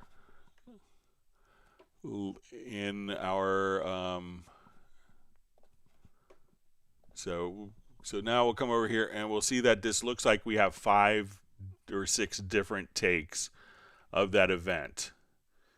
But the interest that we had 5 takes of that event. So it looks like 5 separate audio events. But if we go to our pool and we drag this particular file out, so we'll say our loop mix, I'm going to drag it to a new project. We can see that it's the length. So it's not one part that's broken. It's one contiguous audio file that is the loop of those 5 different events. So if you needed to capture kind of a mix down of something that's looping, you could route all of the tracks to a group, take that group as an input for an audio track, and just hit record. So this isn't multiple, 5, individual parts that are broken down. This is one contiguous part that's represented as different takes. So that could be a way to do that if you wanted to. All right. Always wonderful to see Pablo from Galicia, España, the wonderful drummer. Thanks for joining us. All right, we see that Michael Teams has granted my family and myself 1 gallon of cookies and cream ice cream. And Michael had a great time at the Albuquerque Balloon Fiesta, so I highly suggest everyone to go if possible. Yeah, thanks for sending your video of it. I had some friends from high school that live in Albuquerque, and they were sharing photos of it as well, so it looks like a wonderful event.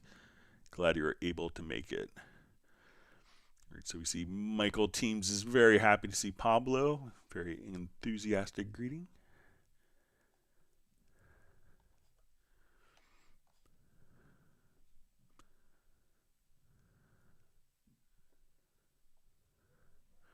All right, great to see Neil Conway from Oregon, who like Uno Momento, where it's a little gray and rainy.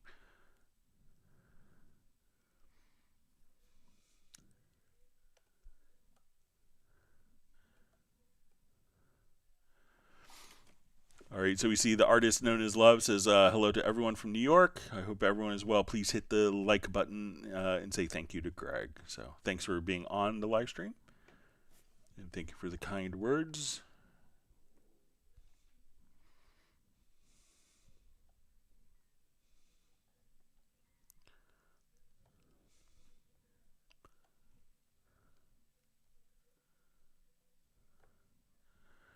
Pablo looking for Agent K, the Lord of Cubase Rings.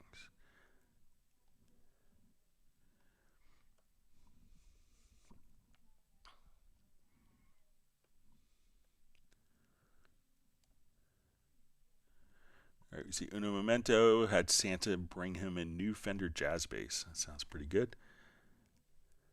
Santa you must have been a good boy. So you'll have to email me a picture of your jazz bass. So.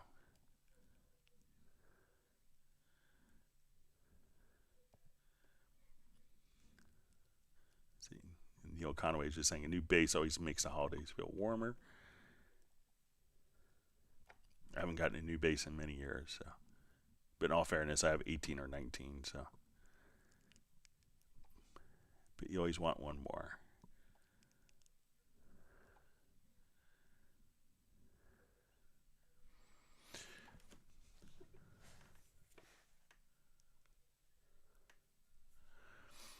All right, so we see Eric Fox just says, hello, Greg. Is there a chance for the new Cubase 13 to be able to collect and export custom samples from Groove Agent 5 with the project? So really, what a lot of times what people will do is, let's say I have a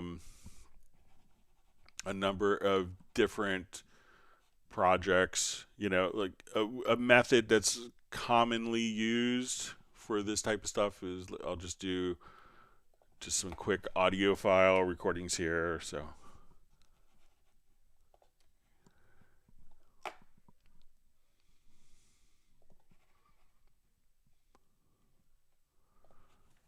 all right, so I'll just name these.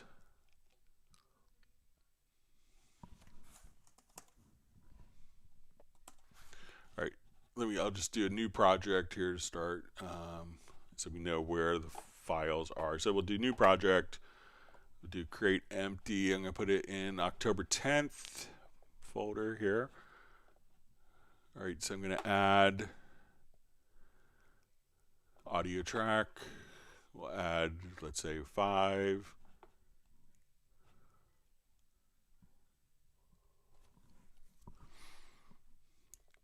Okay, so I'll just call this kick. Hit the tab key, name the next track.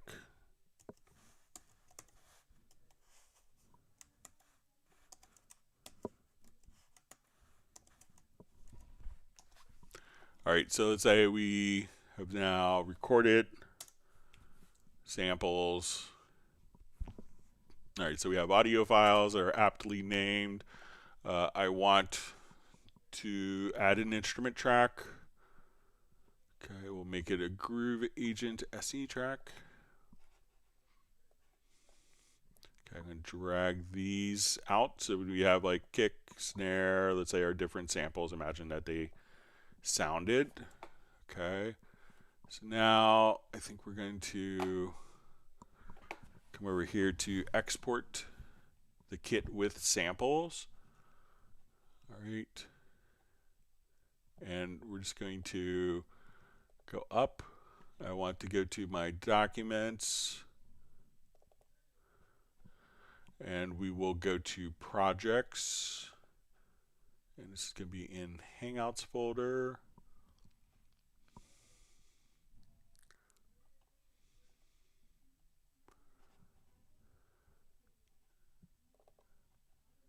Let's find October 10th.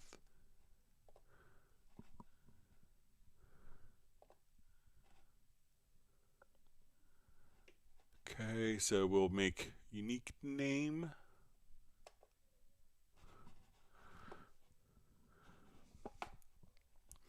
All right, so now when we come over here, if I don't open my web browser,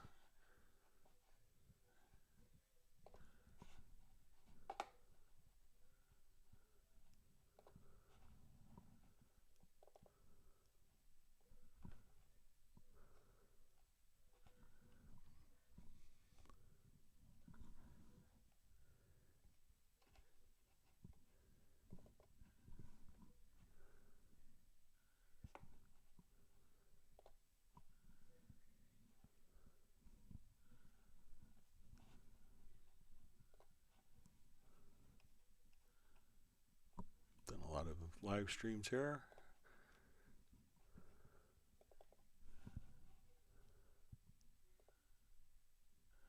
So you can see that we've now came over here, and we see double entries for the file. So let's just say we'll export the kit with the samples, and again put it into our October 10th. Oh, I put it in the wrong folder there. Let's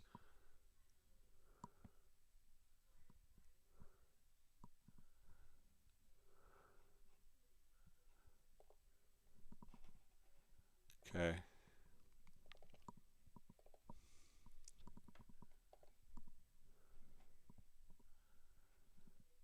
All right, I'm just going to give it a name here. So we'll save the kit as October 10th, 2023.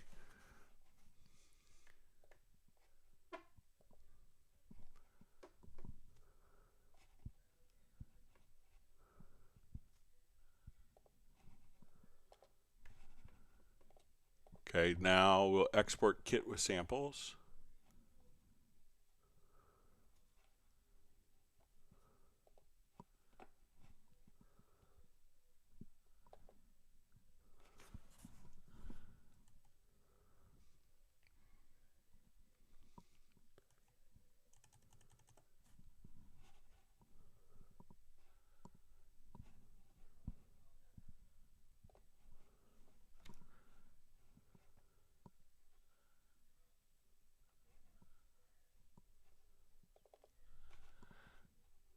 All right, and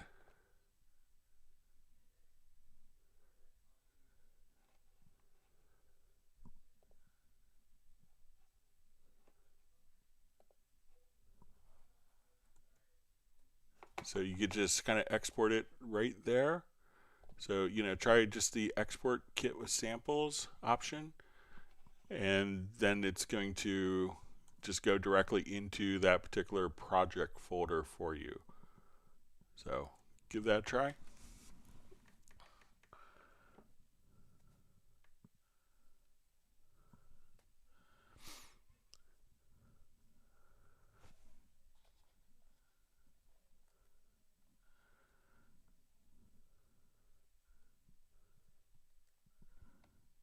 All right, sorry, my chat field jumped at me.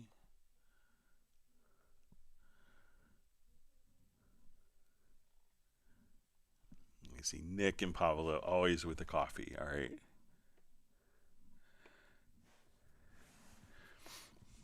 All right, so Neil Conway asked, Greg, can Cubase get the gray cat hair off of my black shirts? So it might be Cubase 14. There's some discussion of how to do it best. So, all right, so we see Navidem just says waiting for Cubase 13. All right.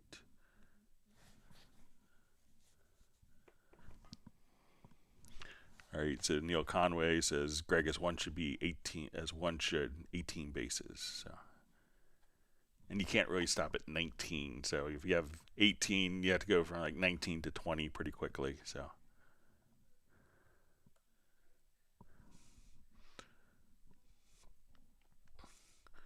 All right, so we see JVI just says, evening, Greg. Thank you for these hangouts. Always learn something. So that's good.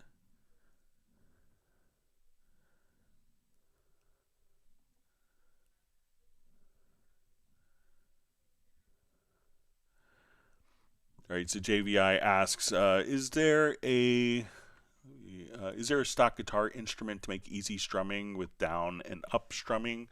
So I think if you go into close this out here.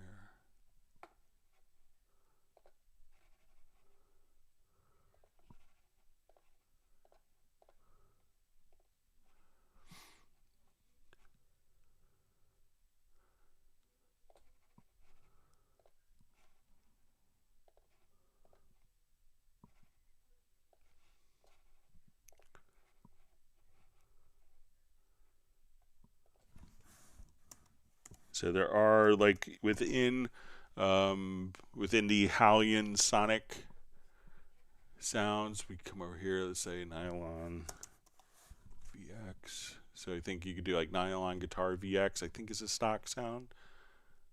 I'm not, I could be mistaken though, but and once you kind of have, you could come over and let me just see if,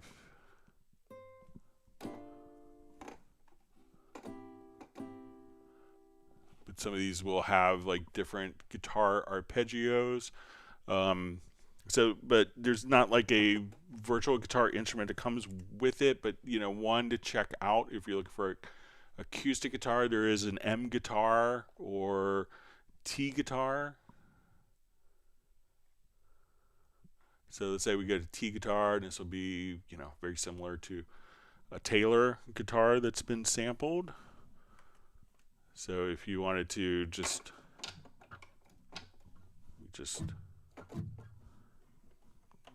transpose my MIDI keyboard here. So we could, so you play a chord,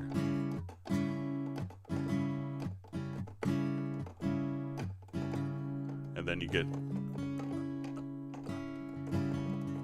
play the individual notes.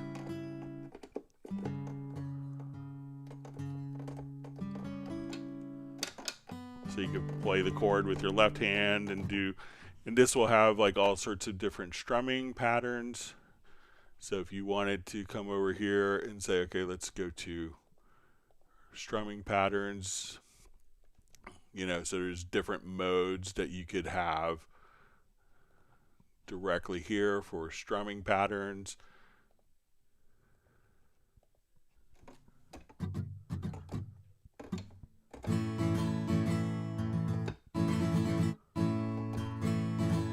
And then you could just come over here and say, okay, I want more funk pattern on.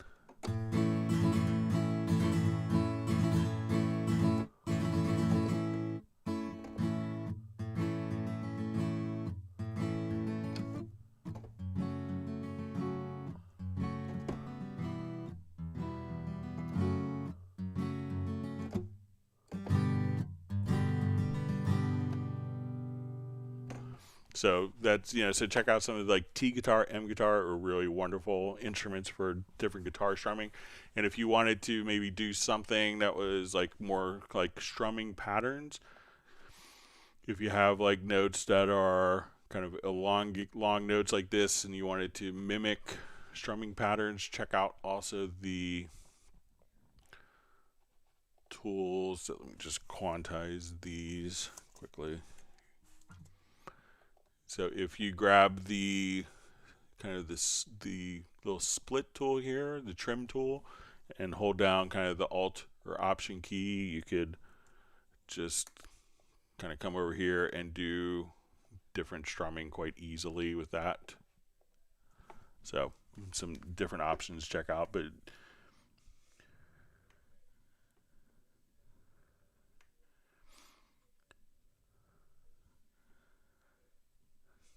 Michael Teams suggests to wrap a cat in duct tape and then no more cat hair. So yeah, we have a cat and we haven't seen a lot of cat hair from him. So we've been lucky.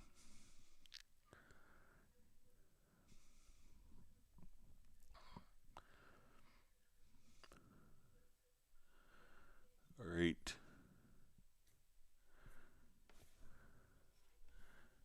See, Neil Conway is demanding, his cat is demanding a gallon of ice cream from Michael Teams for saying bad things about the cat. All right.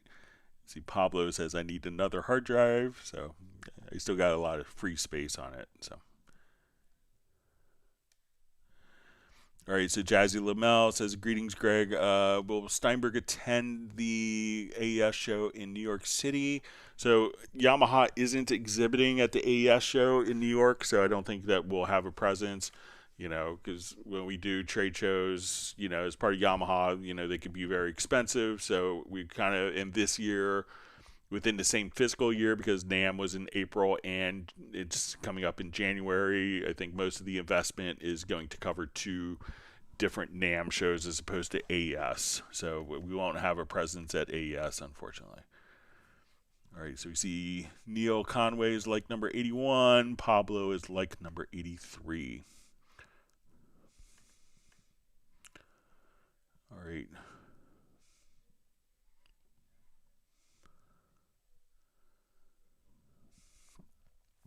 All right, JB asks, is there anything that visually shows the channel strip in use? I often use the channel strip, but if I don't have the tab selected, I forget that I made changes there.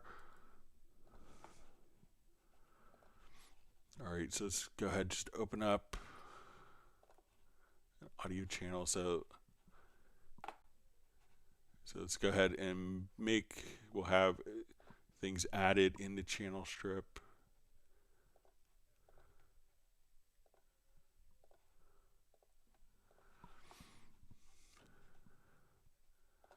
All right, so I don't think there's anything that visually indicates that the channel strip is on. I mean, if you're in the large mix console, you could see, what channel strip components are currently active with that. Let's see if there's any indication.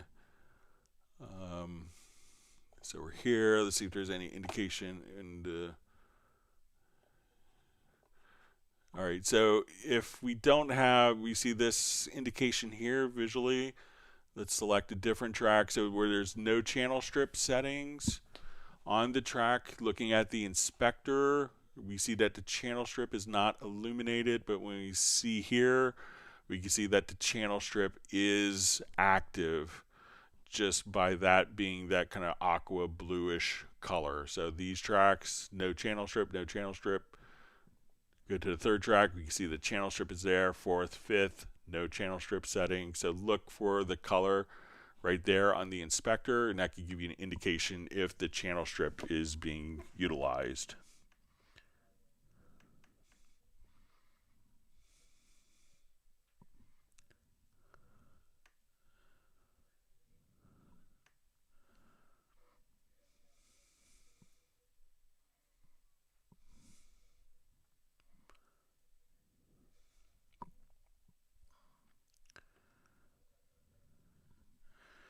All right, so we see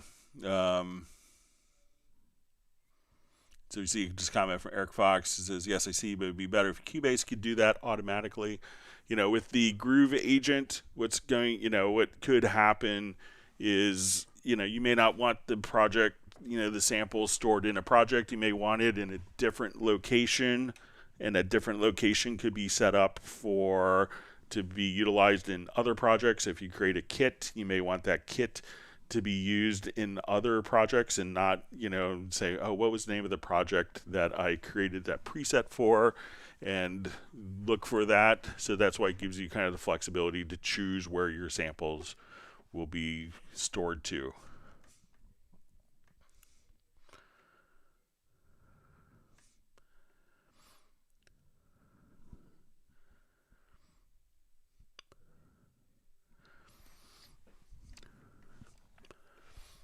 All right, so we see a question. I've got an ambisonic recording for channels, and I want to use it as a virtual directional. I can do this with a decoder plugin, but how do I choose its pan location for quad speakers? So let's say if we have, let's add an audio file, just call this ambisonic,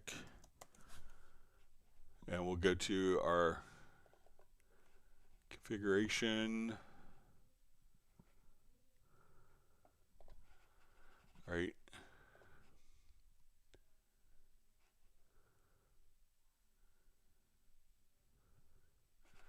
All right, and then I'm going to make, let's say, a quad output. So we'll go to my audio connections. And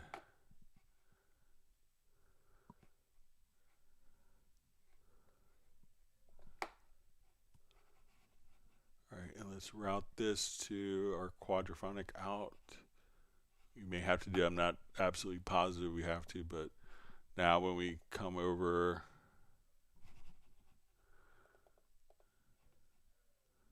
and let's see if we can do stereo out. Okay.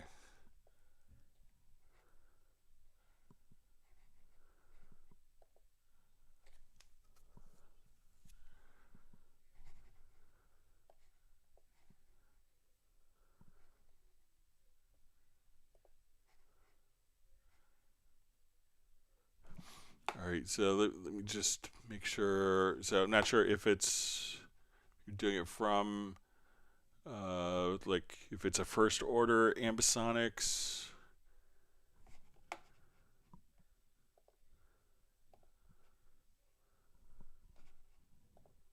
But let me just.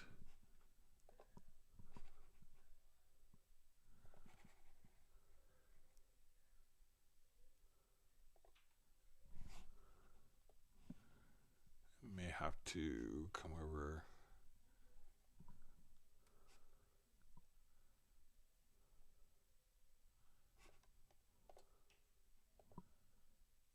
Oh, let me just try this instead. Instead of a quad out.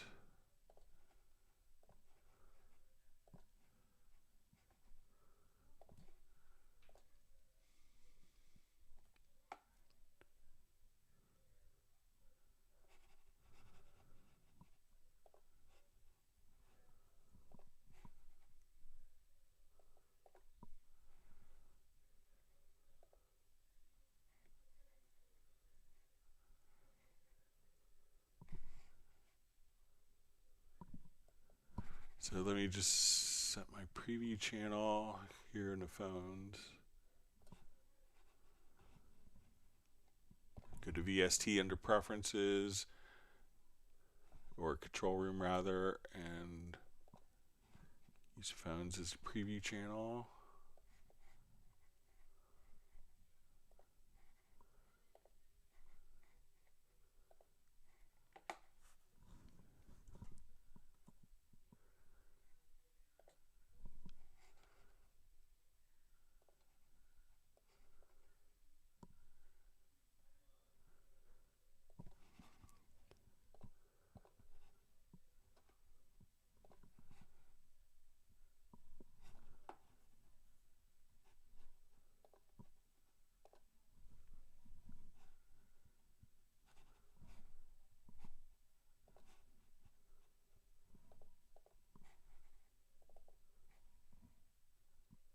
I haven't done that with ambisonics, but I think you should be able to. Let me just see if I route this to my ambisonics.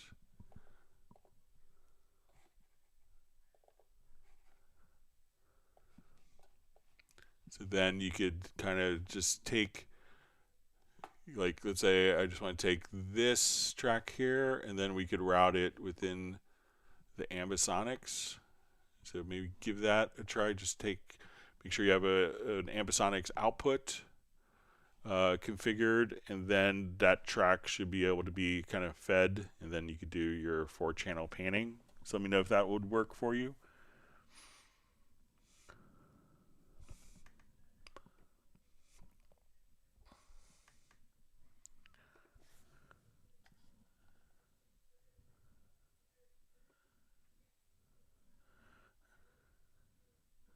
Okay, so we have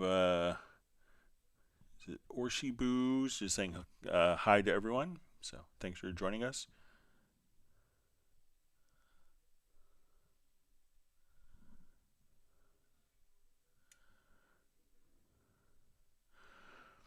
All right, so we just have. Sorry, my chat field just jumped. Okay, so we see question. Hi, Greg. Weird question, but is there a way to actually grab the velocity below the note to modify the value by dragging it up and down instead of changing the value by clicking up or down? All right, so let's take a look.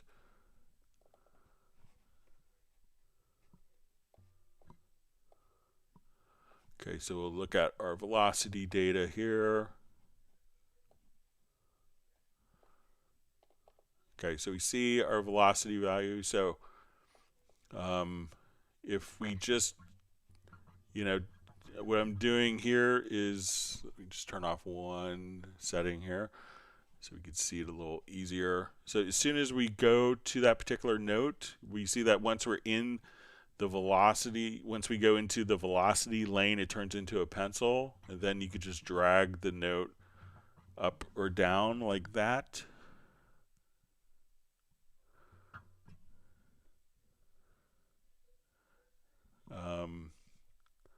So, we click and drag, but so you want to modify the value. And if you want it to, while we have the velocity value here for, let's say, the selected note, you could, one other method is if you hold down Command Shift, you could just go directly on a note and move your mouse up and down. If we're like in, let's say, the full screen editor, you could also just adjust the velocity values from the info line right up top. But I think that kind of makes a lot of sense for velocity editing. So just selecting a particular note and just grabbing it with the pencil tool, kind of, so just dragging it up and down.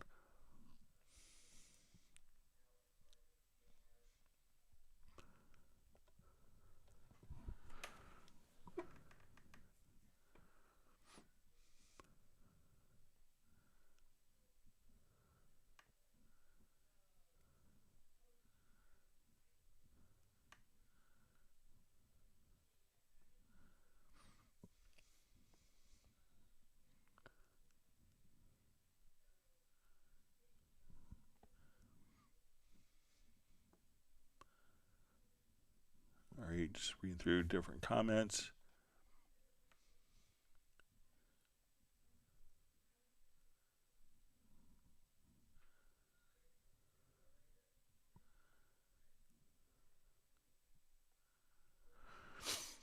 All right, so we see from Yazian, hi guys, would it be possible to activate Cubase with the old e-licenser method to open it with Edit in Cubase like Adobe does?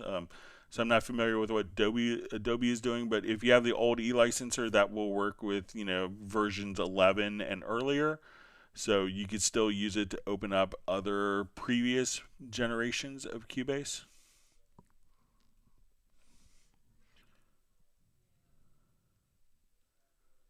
So, but from version 12 on, it's going to be using the actual, but it's going to be using the new Steinberg licensing. So we just see, I like the activation manager, but it's too easy. So.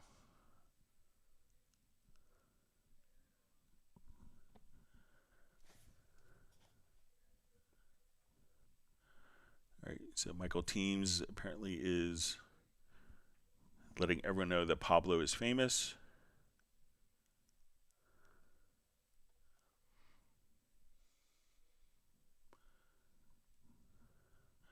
See, Ash Rebel Hen Studio says hopefully Cubase 13 has a lyrics track. It could also function a notes track for production reminders. The markers track is close, so we'll see what is available when it's released.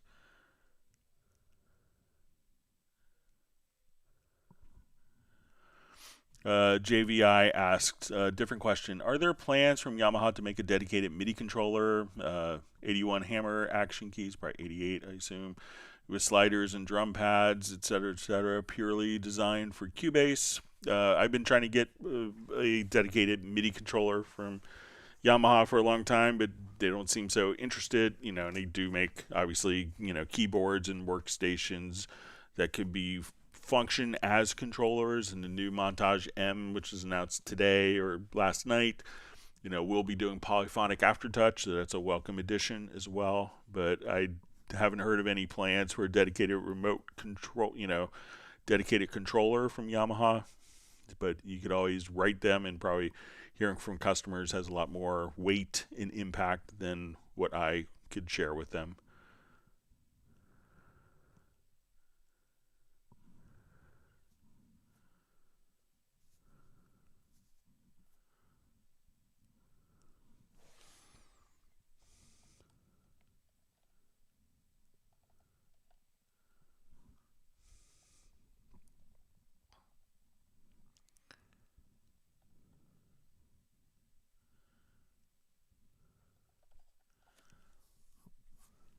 All right, so seeing comments from Pablo says one limitation for me is that Cubase, I think no other alerts you with on-screen message when you have used a keyboard command, for example. In my case, when I enable or disable control room or the headphones, visual feedback would be welcome, but you hear a pressed key command. When you hear a pressed key command, for example, or if there's something similar from third parties. So, sometimes you'll have key commands that will indicate like the change of state. So, like for preferences, so like I have a key command for the return to start position, and then you could see kind of as you toggle that state, because you may not know what state the setting was in previously. So it gives you stuff like that. So some people like that, but there's a lot of people complain about that as well for different functions. So, but let me know if I'm misunderstanding, Pablo.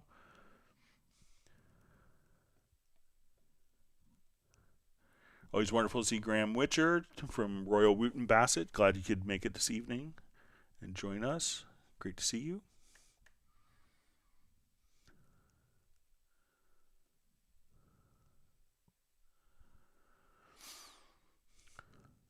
All right, so we see from Soren, Greg, can you show how to create harmonies to vocals when chord track does not exist? How would you do it without chord track at start? Okay.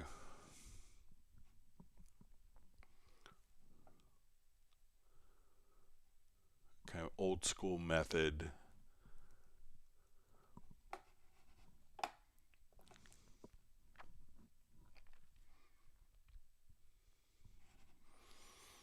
Okay, so I want to take, I'll just start this from scratch.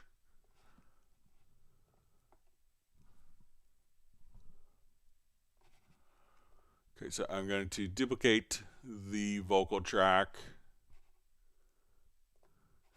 and I'm going to turn this into just another audio file by doing just a bounce selection. Okay, so as we're playing along,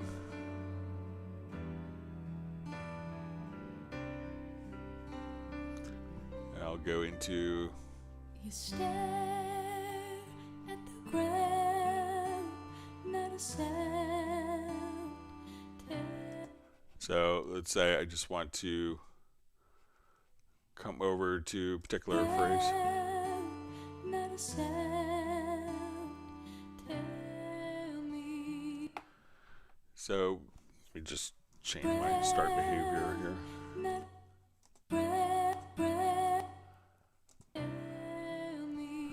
All right, so right now this is just a duplicate, so I would maybe just grab this and manually move.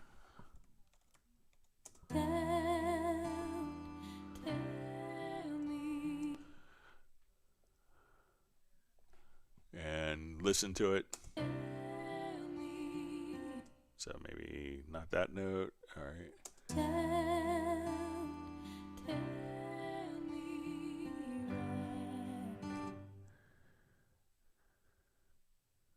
All right, let's see if we just do that.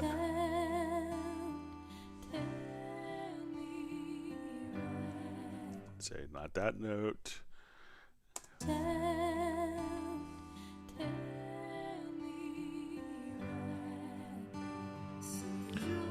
So you could do stuff like that where you just kind of take, different phrases and in very audio, just kind of play around with it and, listen to your ears and to what sounds good.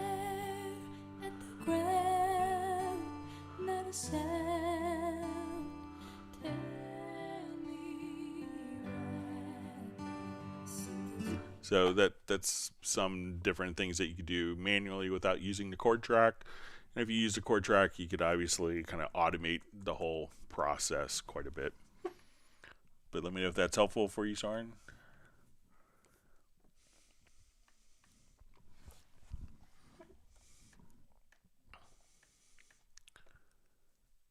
All right, everyone's happy to see Graham Witcher on.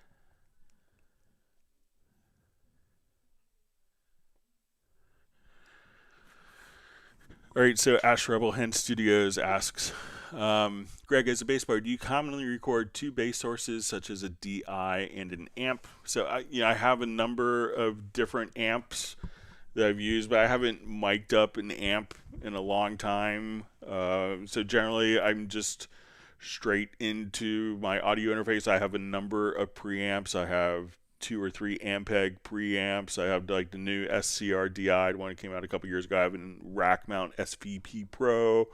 I have a Yamaha PB1, which is a great bass preamp. I have, a number of different amps, but I just, I generally keep things very simple and a very, you know, clear signal path. So for the last 10 years or so, I've just gone straight into my UR interface. So the interface that I use in my studio that I track bass on is an AXR4U. So it's a Steinberg interface, and it has the Rupert Neve Silk circuit. So I just plug into that, and I haven't found the need to mic up another source. It's just kind of like, it's like the tracks I send people, everyone seems to really like, and they don't have any problems getting it to fit in the mix. So in general, I record with a Warwick bass. I've been doing fretless for the most part, and I just go straight from the Warwick right into the AXR4U. I don't even really use a dedicated preamp, and I try to get as much tone from the instrument and my fingers as possible. I don't record with compression. I try to record so that people don't necessarily have to apply a lot of compression. I sometimes don't like it on the sound of my bass. I try to have control of the dynamics so that, the recordings are level.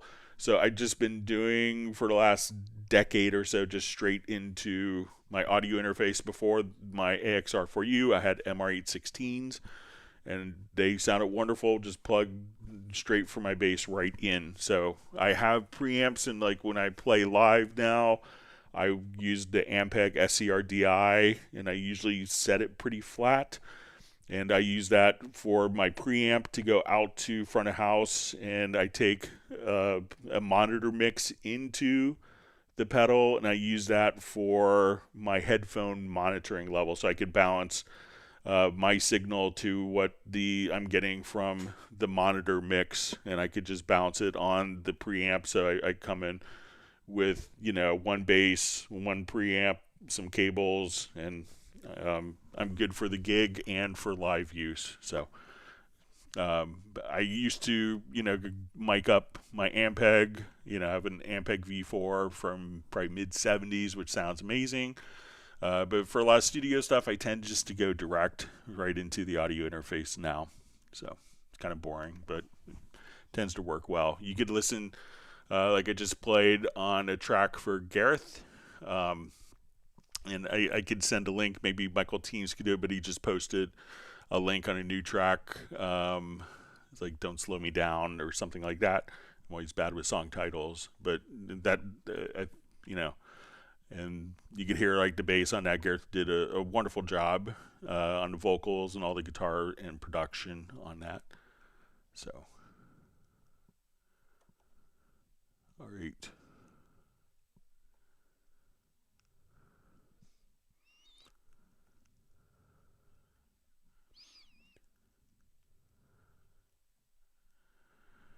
So we see JVI just says, dedicated Yamaha controller. Thanks. I'll be sending emails out. So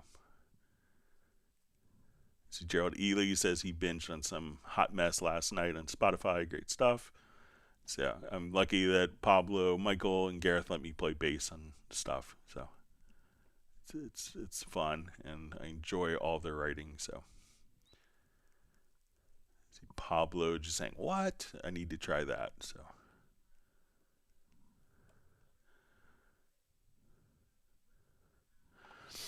All right, so we see Ash Rebel Hen Studios just saying, Greg, my friend has Cubase 11 Pro. Does it still need the dongle?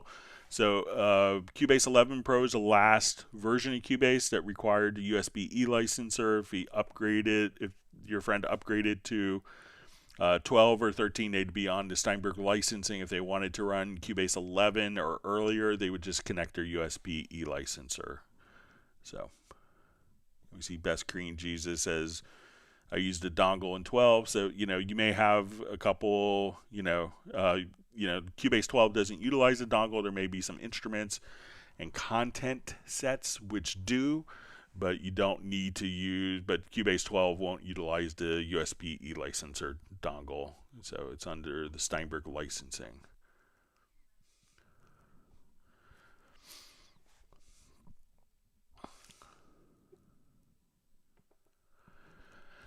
All right, so we see a question from Ted Springman. Great to see you on from Los Angeles. Hi, Greg. Can you give any hints of effects found in other Yamaha-owned brands, such as Line 6, finding their way into Cubase? Because like just geographically, I think that there is some stuff that's going on. Like when we did Verve instrument, we did that. Our sound designers and Yamaha sound designers worked together on that. So there's a lot of stuff with, when we worked on the FM Labs, for Hallion 7 and the FM Labs instrument for Hallion Sonic. There's a lot of coordination going on with Yamaha with that.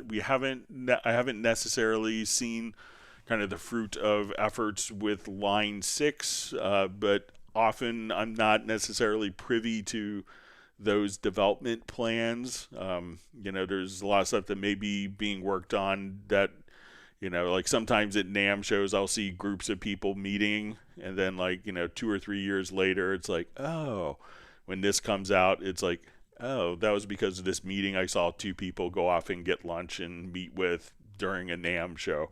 And years later, it might come to a project, but I'm not really in the development discussions because I'm just work for the U.S. distributor.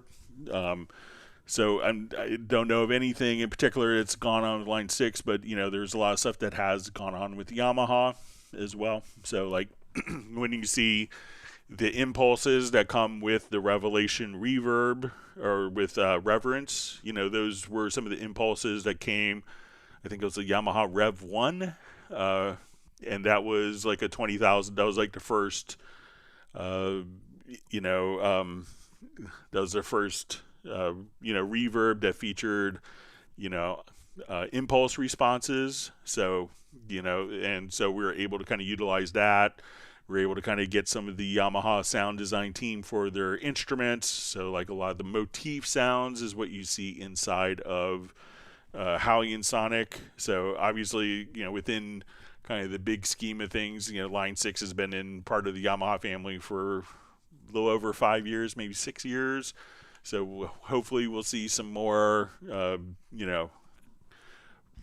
more visible projects that will be apparent between. But sometimes, Yamaha also wants to make sure that, while we can share technologies behind the scenes, that, each company is still viable, and treated as kind of separate entities so that, Ampeg is still Ampeg, Line 6 is still Line 6, Yamaha owns Guild guitars and Cordoba. They own Bosendorfer pianos, and they still let them be Bosendorfer, so let them be Guild. So that's also kind of an interesting approach that Yamaha has as well.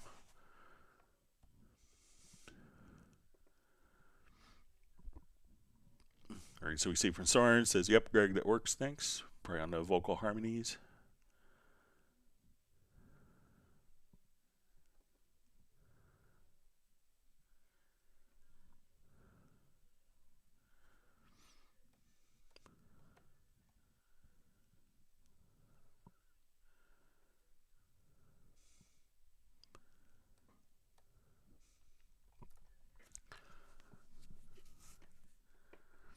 All right. So we see from Ash Rebel Hen Studios. So Greg, do you commonly have 2 sources at a time for redundancy, and do you use both? For tracking bass, I usually just go. I'm not in. When I get projects, someone will send me a file, and if I'm lucky, I get a tempo. I have Cubase automatically do the chord detection for me, so I have kind of my lead sheet done. But I'm not doing like a high pressure, if something misbehaved, it's me doing it by myself, so I don't necessarily have a redundancy set up for that. I could and easily take signal and split it to do different inputs if needed, but I tend not to. I haven't had the need to, so. All right, see Pablo just saying magical bass lines that Greg does. So thank you. I get to play with such wonderful musicians with Pablo, Michael, and Gareth. So so we see Ash Rebel Hen Studios, and maybe I'm not sure, but I think Gareth has a pre-release. If you want to email me, I could dig up the link to it. But I think he put something on SoundCloud and Spotify. But if you want to email me at clubcubase@steinberg.de, I could share the link that Gareth sent. But you could also listen to the Hot Mess tracks, and maybe someone else could provide a link to that. And it's HOTTMESS. And those are with Pablo, you see on the live stream, Michael Teams on the live stream, and Gareth, who's often on the live stream. So Gareth and Pablo live in Spain, and Michael's in Texas, and I'm in Virginia. So I've met Michael Teams at trade shows, but I'm not sure if anyone else has met other than being on a Zoom and being on the live stream. So it's kind of an interesting project where you just kind of send, I just get tracks emailed to me and I add parts and it all comes together like we are actually a group or something. So, all right, we see that Michael Teams does use 2 vocal mics at once with different mic pre's and different treatments as kind of redundancy and be able to switch between. All right, you see Uno Momento has to be taken off. Thanks for joining us.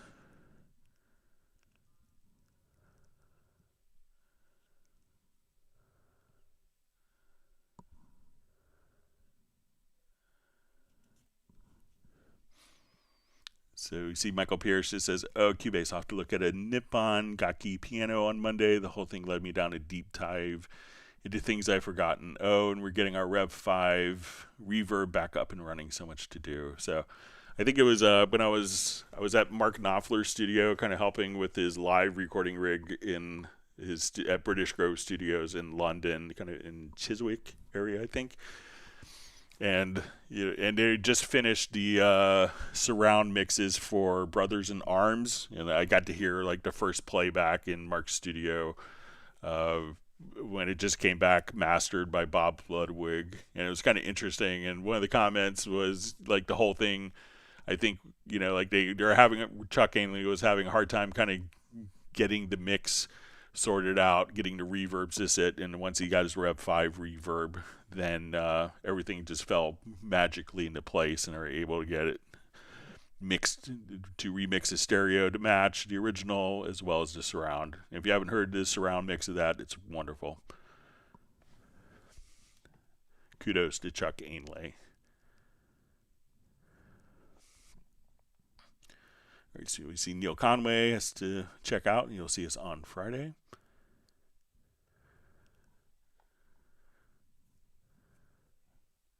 We hope you enjoy the piano when you check it out, Michael Pierce. All right, so we see Michael Teams is saying new songs coming, so that's great. All right, so Michael Teams wants people to whack the like button.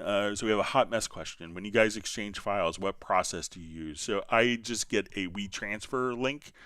Sometimes, usually I get like a stereo mix down of everything without bass. Occasionally, I think I've asked Michael Teams to, like, if he has a guitar part that's kind of, that I may want to mimic, I may ask him to send a guitar part for me so I could hear the isolated guitar part. But generally, it's a WeTransfer. It's free and easy to use. So.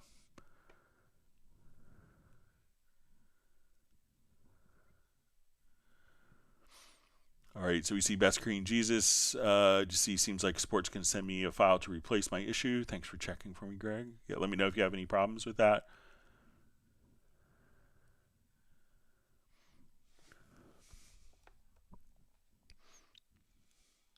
All right, we see Jazz Dude is kind enough to post the link for the Hot Mess tracks.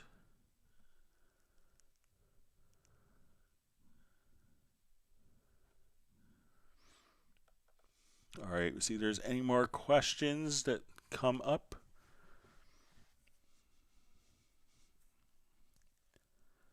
If not, we already got our questions that were mailed in. We'll see if there's more questions. I know there's usually about 20 to 30 seconds between when I talk to when you guys hear.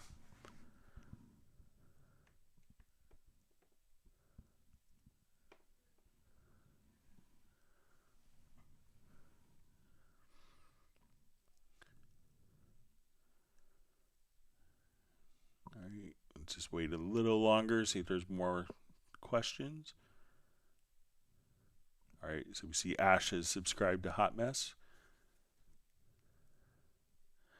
All right, so Brother G asks, how do I render to MP3? So let's say I wanted to take this project. I'll just remove this. So,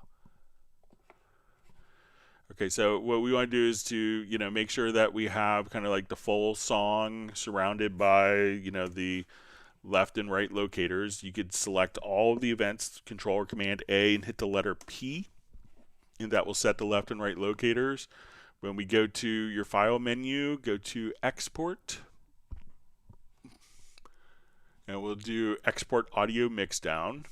And where you see file type, instead of choosing WAV here, we could just choose is MPEG-1 layer 3. So that's just your MP3, and then we could say just export audio. So you want to just take like the stereo mix, we'll say your single file of our mixdown project, and then you choose, instead of WAV file, just choose MPEG-1 layer 3, and that will give you an MP3. And if you wanted to set the sample rate and the bit rate, you could just, you probably want it to be interleaved, so, and then that's how you could choose for it to be MP3. All right, so we have the Heartbreak Time Machine. Thanks for joining us. Saying hey to everyone. All right, so we see Ash Rebel Hen Studios, and we know it's probably almost 6 a.m. in Australia where he is, so thanks for joining us. All right, so we see the Heartbreak Time Machine has a question, so all right, we'll wait for your question here.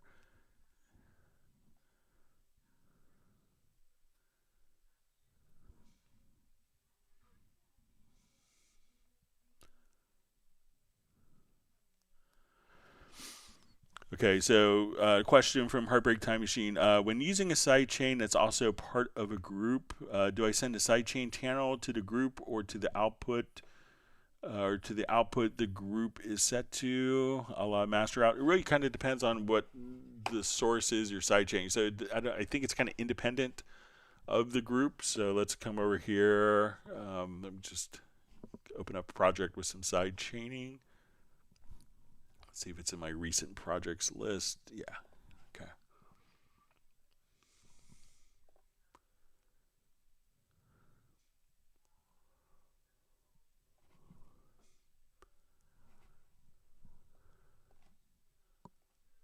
All right, so let's say we have my side chaining example here.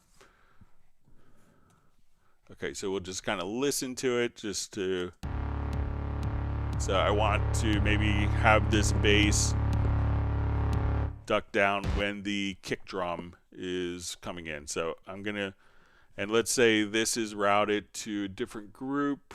So I'll add a group channel to the selected channel. Okay, so we have group 1, and I'll take the, so the synth is feeding group 1. I'll take the kick, and let's feed this to a different group. I think it's going to be independent of groups. So I'll make this, let me just change my group to stereo here, sorry. And gonna get rid of this group. It's wrong channel width.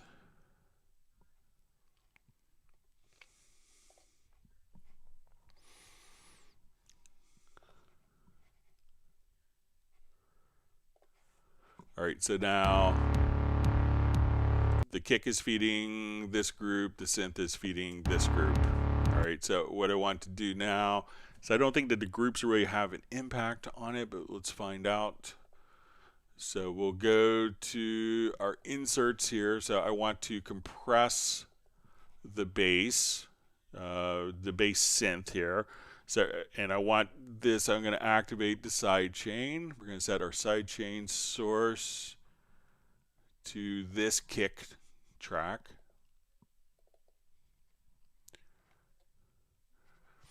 Okay, and we have this kind of slammed sidechain wise.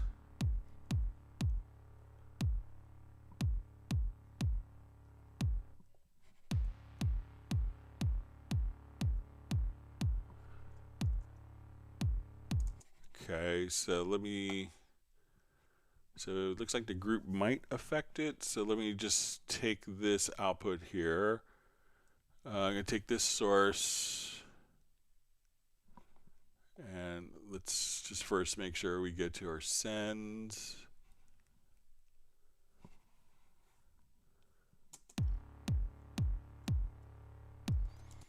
All right, so I'm going to just not send it to a group and to the stereo out.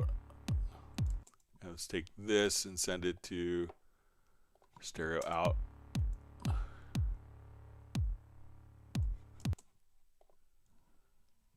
right, stereo out, stereo out. All right, let me just, may have just turned off side chaining by accident. Okay, so, all right, so we may have had it turned off. So you hear the side chaining there. So I'm going to take this track and route it to the group. I think it should still maintain. And to synth. And we have this routed to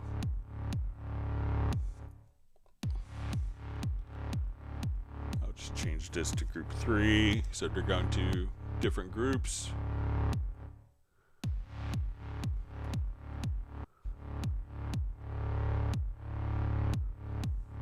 Yeah, so the audio connection with the sidechain is going, directly from this track to this track, and it's not affected by group routing. So, and unlike me, make sure that when you do it that you have the sidechain enabled so you don't make a mistake like I did. All right. So let me know if that makes sense for your Heartbreak Time Machine. See now, Ash Rebel Hen Studios call me Voodoo Lache. Or he's listening to the track maybe, or it was Pablo's nickname for me. So,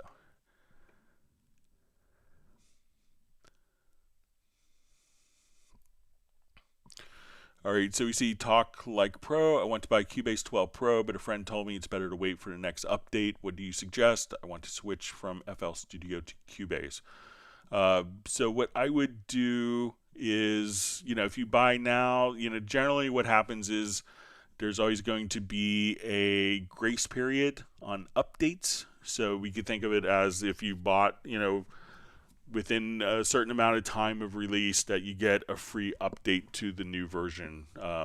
So there's a good chance you could fall within that. So, but I can't guarantee that because the grace period the date hasn't been announced yet. But you could also check out the competitive cross-grade, and you could save money that way. So either way, you could kind of move to 13 now. I think you'd be safe. I can't guarantee because I don't know when the date is, or wait. And if you need to get up and running in Cubase 12 right now and you want to wait, get the trial version and use the trial version until that runs out. And you could just simply, utilize the trial version in the meantime. All right, so we see from the Heartbreak Time Machine, can you do this in the mixer window, please? So it's really kind of the same concept. So say if we're in the mix console window and we go to inserts, so we'll go to our inserts on our synth track. I'm just going to load up something that is, I load up the insert here, I make sure that sidechain is turned on, and then I get to the sidechain setup and choose what source the sidechain is coming from. So it's really the same concept, but now we're just kind of opening up the insert from here, telling it to look for the sidechain from this kick track. So let me know if that's helpful for you.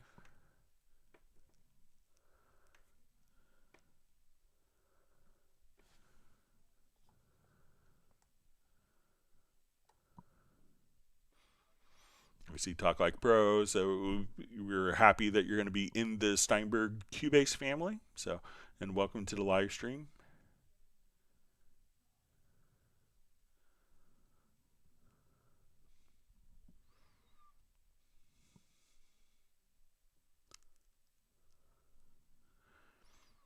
See, Best Green Jesus just says, hoping Cubase 13 comes with update loop mash so he doesn't have to buy loop mix. So.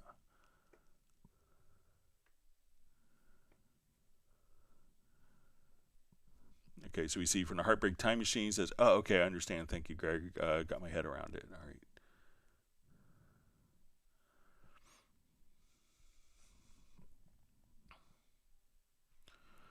So we see from the Heartbreak Time Machine, I was afraid of creating an inadvertent sidechain loop. So, generally Cubase is good to prevent you from creating like feedback loops.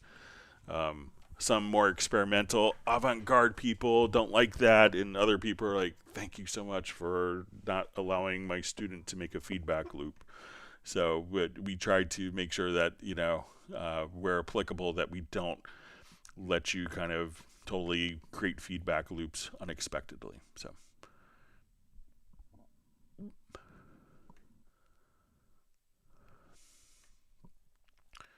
All right, so we see a question from Best Green Jesus. Is it possible to rename the buses from Groove Agent? All right, let's take a look.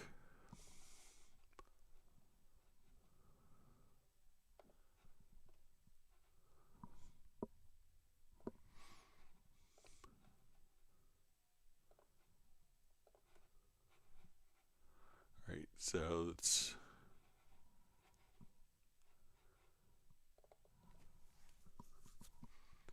All right, so we have, let's say, and it may be different between acoustic agent and groove agent. So let's say,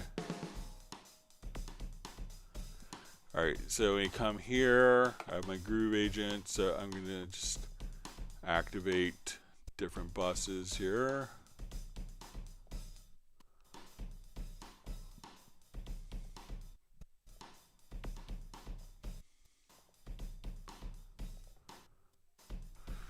Okay, so we'll open up our groove agent. So I think if we come here, call it BKJ for Best Green Jesus, that now when we come to our mixer,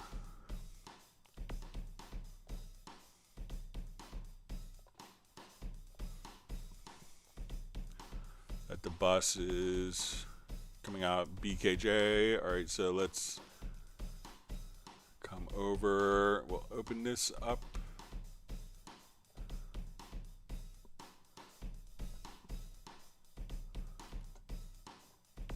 I'm just going to drag a file over. Just that pattern.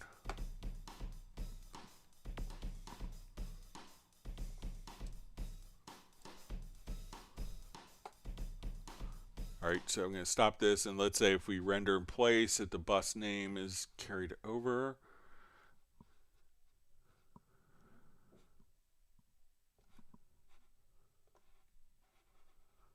Right.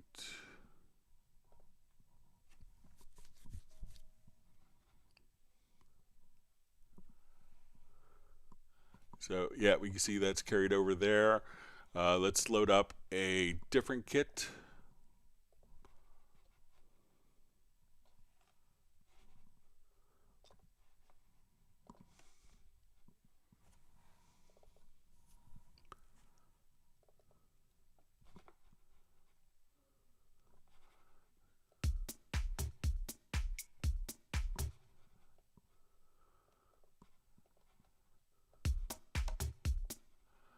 Okay, so we have that. And I'll send it to different buses here.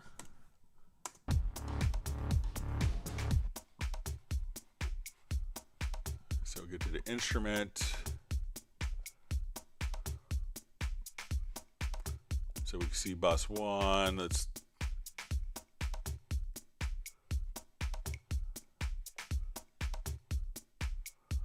say out 2, out 3.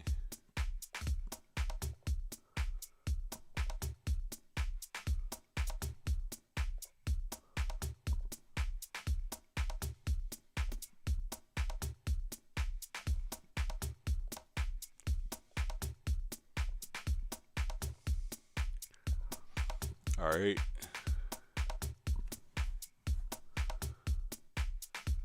So I'll just call this percussion. And so again, if you just click on like where you open up the automation for the tracks, you come here and let's go ahead and render that in place again with the same settings.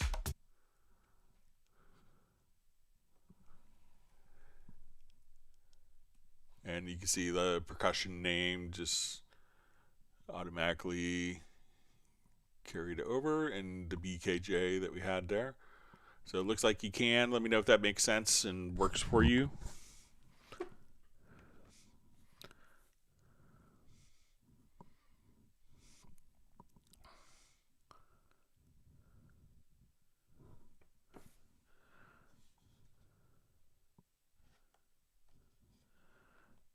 All right, see if there's...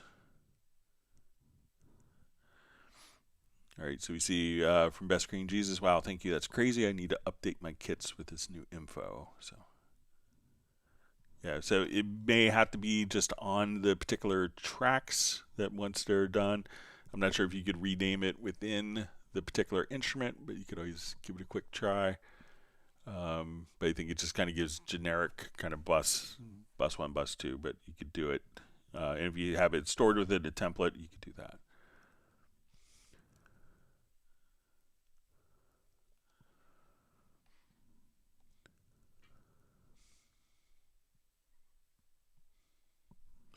See, Michael Teams has the Delta Lab Effectron 2 ADM 1024 semi-working. I remember my friends getting that as their first delay and doing like, race car advertisement sound effects.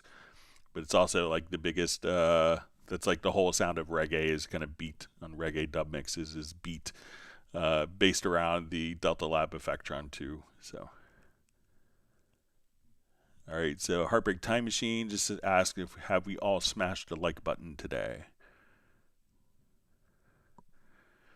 All right, so Heartbreak Time Machine is a kind word, says I really appreciate the streams. I would not be the producer I am without them. So Michael Teams is calling me Yoda again.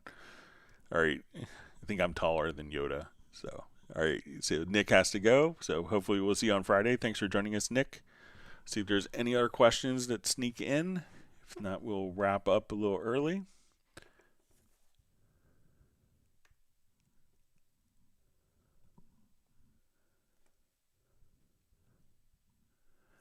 And appreciate everyone's questions. And if you have learned a new tip or trick, make sure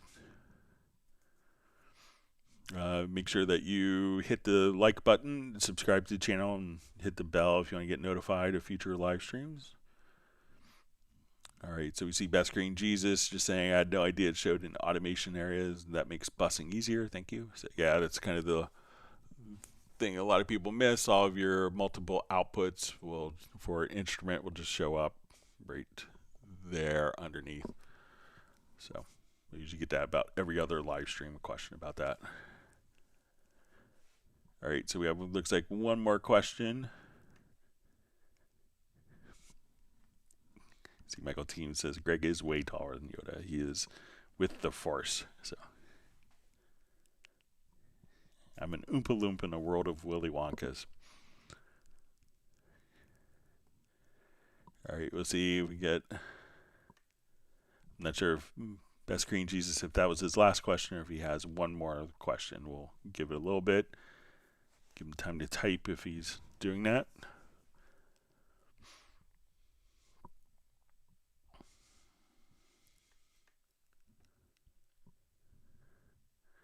Okay, he says, wait, never mind, figured out a workaround. So he says, thanks, Greg, so you're welcome. And always great to see you on the live streams.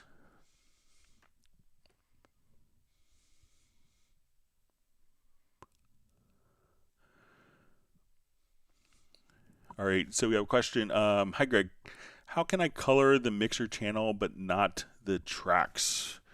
Okay, so the mixer channel colors are going to be based on the track colors. So let's come over here. I'll do new project. And let's add number of audio tracks. Okay, so I see that I have these tracks that are going to be added here, and these tracks are what is the basis for the mixer colors. So they can't really, so that's the color that the mixer, is looking for, is this track color. And just for those that aren't familiar with this, like when we're in the large screen mixer, I'll just open it up here, hitting F3, we can see the colors. By default, it may look, it's just a preference. So we go to preferences to a user interface. We'll see track and mix console channel colors. So we could choose to have the mix console channel. So if your mixer looks like this and you wanted to have kind of the track colors, and you could adjust the color strength and color intensity if you wanted to. But these colors are derived from the track colors. So even if you're in the mixer, we could, come to the bottom and change the colors. But that is going to change the color in the selected track as well. So they're kind of intrinsically linked with that. All right, so we see Capital Razor on. See Pablo is here with coffee. All right.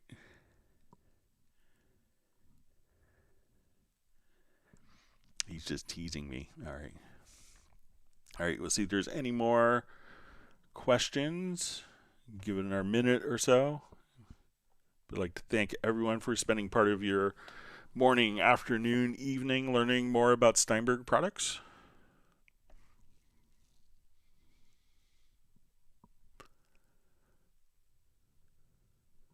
All right, and we have Voyager 4 just saying, thanks, Greg. Greetings from the Netherlands. So I got to go to Amsterdam and Rotterdam about 20 years ago. When I was in Hamburg, we took a weekend trip, my friend Fady and myself.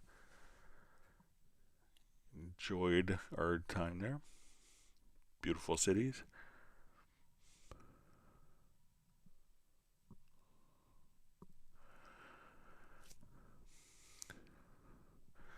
All right, so we see from Drano Corleone.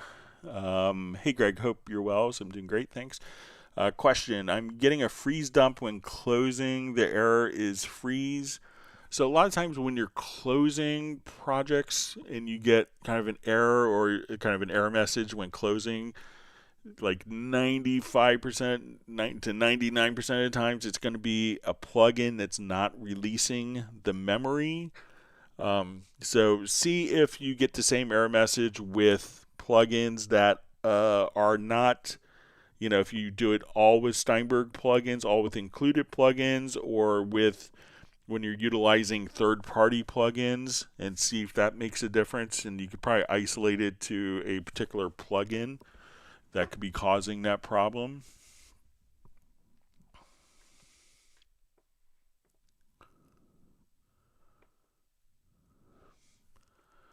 All right, so we have a question from Val Yu. I'm simulating a room where I place instruments in via FXN. How can I make sure the master bus sidechains it?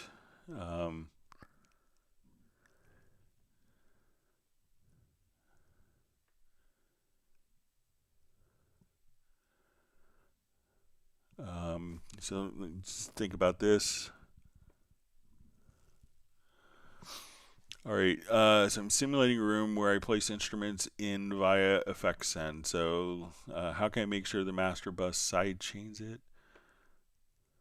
So the master bus can't send signals, so once we have, let's say, our master output bus, we can't send the signal past the master bus to then function as a sidechain. This is kind of like the very, very last step. So if you wanted to do something like that, is maybe take all of these tracks and route it to like a master subgroup. So if we come over here, we'll say let's do a group channel to selected channels, and we'll call this like pre-master group, and this is routed to the stereo out. So all the tracks are now feeding this, and then you could do side chaining from that track before it hits the master bus. But since the master bus is the very end of the signal path, we can't necessarily, if you want to use that as a sidechain input for something else, I would try to use this group, use like this group in lieu of the master, and then use that for the routing, and then you could still have it go out to the final destination. But let me know if I misunderstood. So it won't let you send a master bus out as a sidechain input because it's already kind of past the point in the signal to do that. So all right, so we see Pablo asks, how can you activate messages for keyboard commands, Greg? Is it in preferences? So it doesn't do that. It's with certain preferences that kind of toggle the behavior between different things. It can automatically send that, but I think a lot of people would find it annoying every time that you used a keyboard shortcut that it would highlight the keyboard shortcut and show it on the screen. I think a lot of people would be kind of annoyed with that. I know it's utilized sometimes in, like, if you do tutorials in OBS or in something like ScreenFlow or Camtasia, that the keyboard shortcuts are kind of captured on a layer in the video, but there's nothing in Cubase that specifically does that. But when you're toggling the behavior of certain preferences, it shows you the state of the preference that you switch to in case, just so that you're aware of it.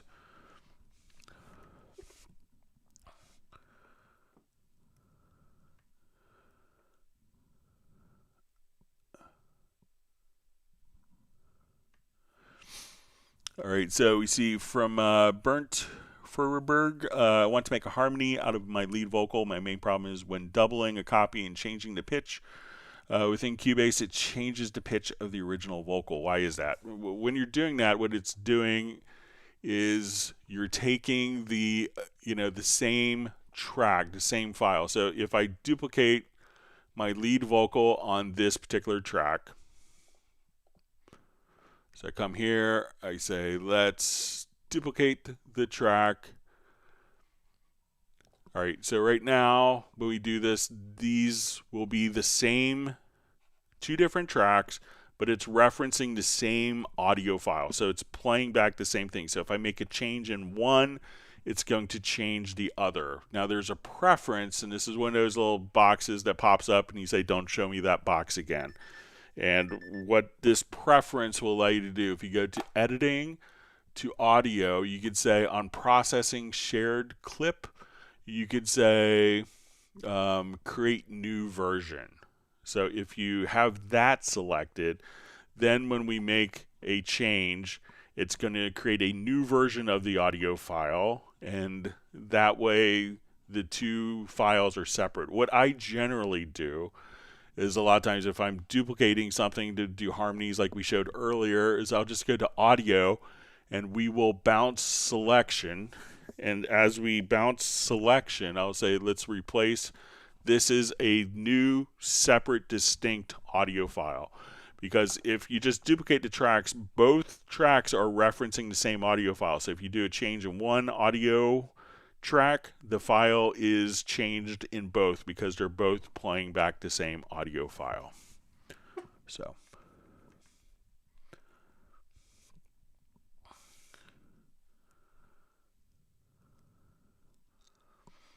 All right, so we see Gerald Ely just saying, thanks, Greg. Going to spend some time going back over today after you index. Thanks for all you do. So thanks for being a part of the live stream.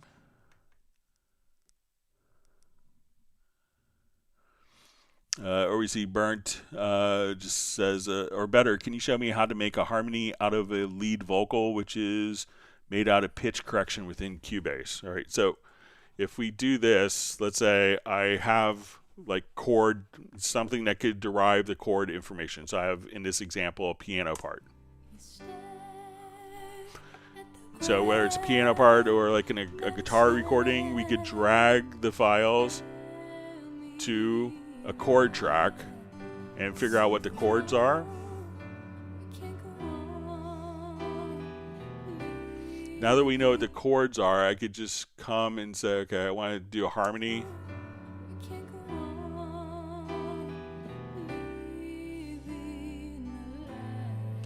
All right, so I want to take just that particular phrase, living a lie, or whatever the lyric is. I'm going to select it with my range selection tool. Then I could go to audio to generate harmony voices. We'll do 2 harmony voices. And I could just take that particular selection. I'll just knock these down in volume. And now these will be musically correct.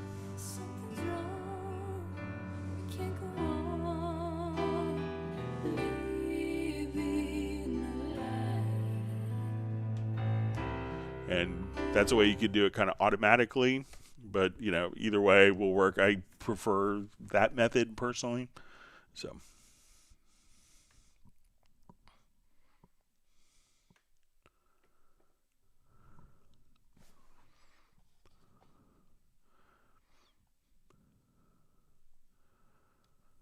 Okay, so we see value just says, okay, thanks. Got to adjust my preset for a new master bus that I could send. Yeah, so it's pretty easy to do. All right, yeah, we see.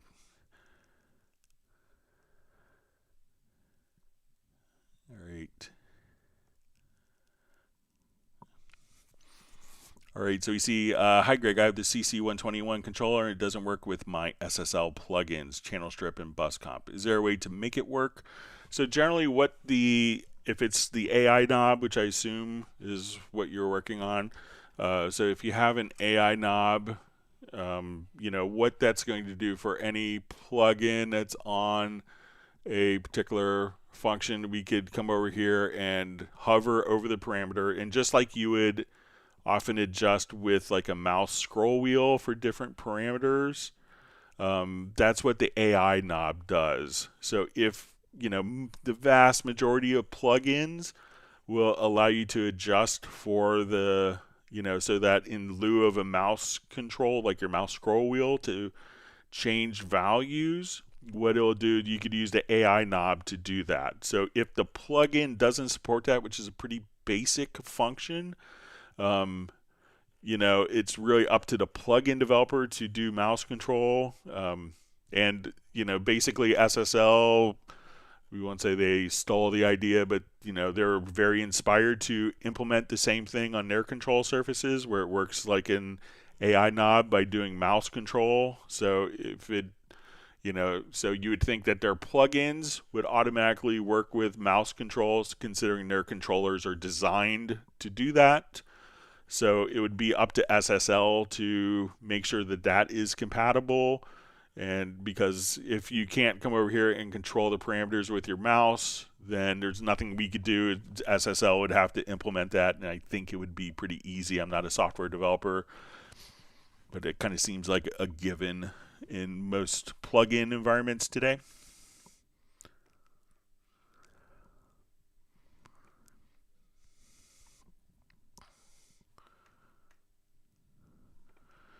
All right, so we see from Value just says, thanks for your streams, Greg. Always so appreciated having the Cubase guy answering your problems. So I just try to help people periodically.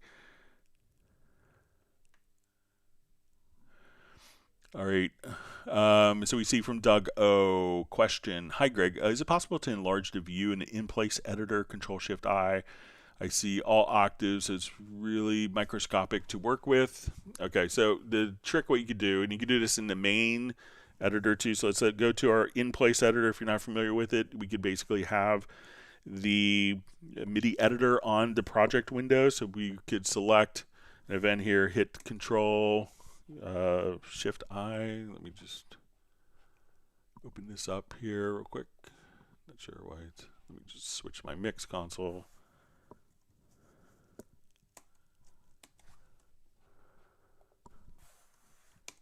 Okay, so what you could do if you need to zoom in on the editor, just go to the edge here and you see where the cursor will turn to kind of a pencil.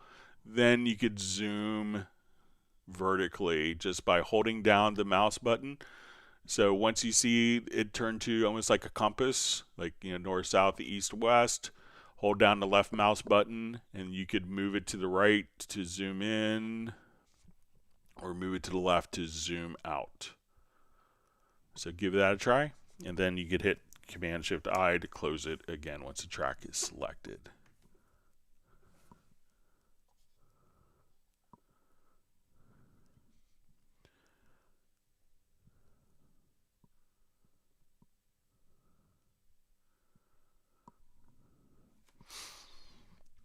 All right. A question from At the Source Studios. Is there any new Cubase controller in the works? So nothing has been announced yet, so I'm not sure if Yamaha is working on anything. But, just like, if you want, people that wanted a Yamaha MIDI controller to work with Cubase well, and if people send Yamaha an email, that is always helpful.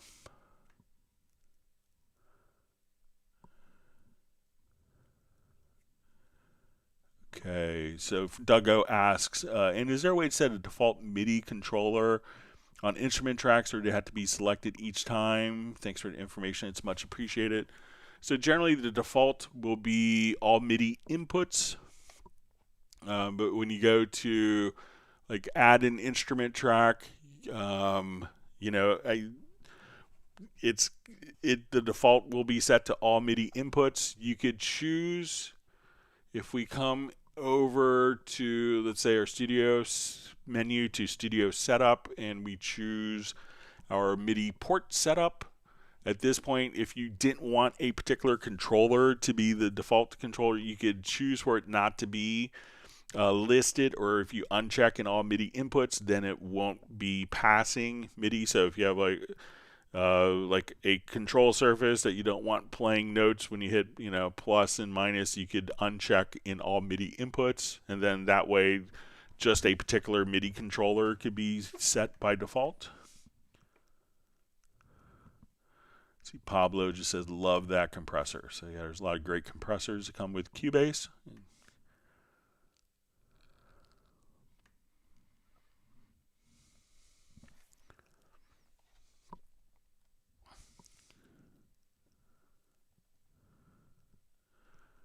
All right, so we have from At the Source Studios, MIDI question. When tracking MIDI with electronic drums, is there a quick way to be able to punch in for different parts? I find that when I try to cut parts out, the MIDI sometimes gets lost too.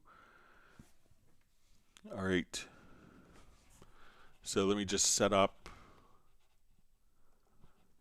a project here. We'll just do some quick drums. I mean, it should be the same method, so I'll come...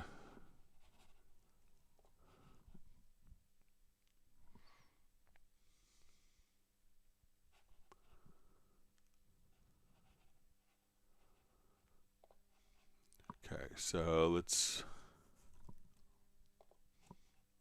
come over here. Let me adjust my octave.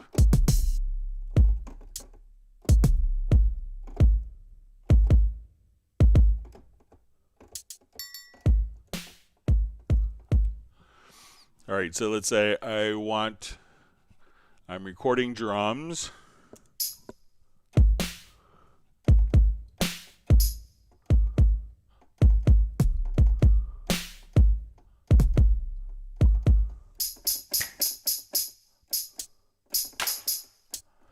All right, so when I want to do just a punch in and punch out, so let's come over here. I'm going to set my range.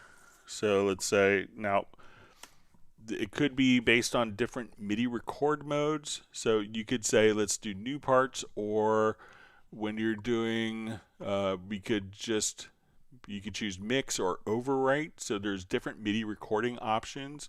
So I'm going to activate I and O, and we can see those on the transport here. So now that I'm playing, I'll just play. And let me just, so I'll just do bongos over that part. So I hit play.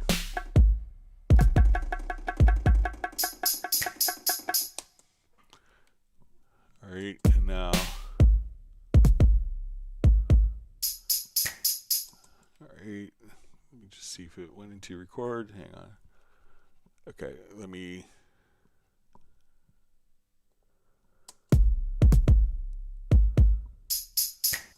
All right, seems like it should go into.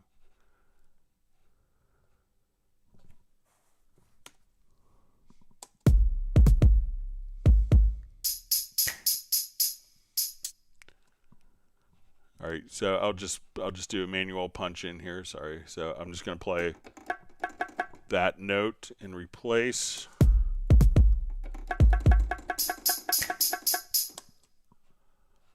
So now we have, and let me just, I'm sorry, I put it in the wrong record mode. So we'll come here to MIDI record modes this time, and then I'm going to, I did it in cycle, so I'm going to replace MIDI notes, sorry. So now I come in, hit record,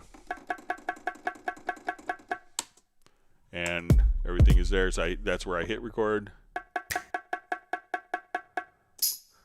So it seems like it behaves kind of the same way, but just check your MIDI record modes and make sure that those are set correctly as expected, and don't make a mistake like I did.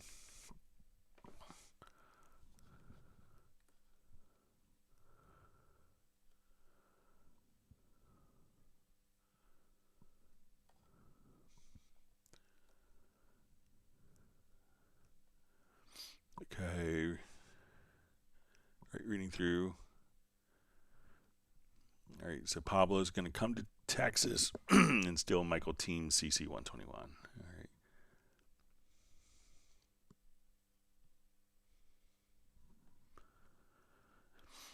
All right, so we have a question. Is there a way to copy a single plugin to a bunch of tracks just by dragging the mouse? We've seen something similar, but don't think it was in Cubase. All right, so let's add, so let's come over here. I mean, you could very easily just come over here, hold down Q-Link. Let's say, okay, now I want to, add this plugin to all the selected tracks, and you could just treat it just like that.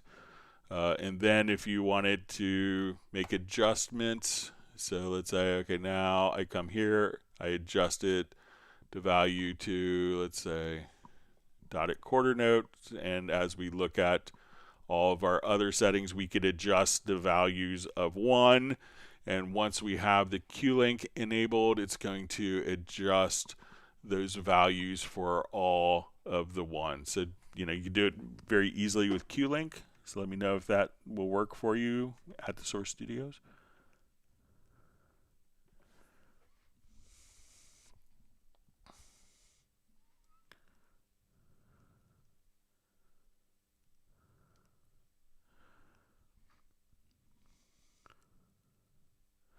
And one other thing you do, I'm not sure if this will work for single plugins, so let me just expand this up.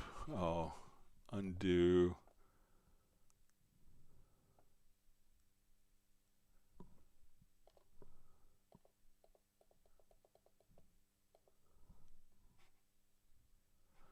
All right, so let's come here. And one other thing that you can do, depending on if you have other plugins, so let's say I have the morph filter on here.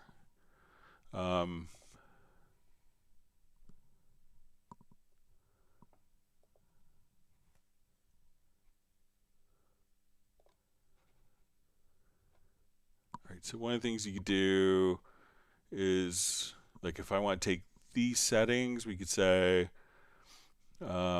copy to first selected channel settings. So if you don't have any plugins on it, I could now just come over here and then paste settings to the selected channel. So you could do that as well, but I think it's just as fast just to put it in quick control, or put it into quick link and just add the tracks that way.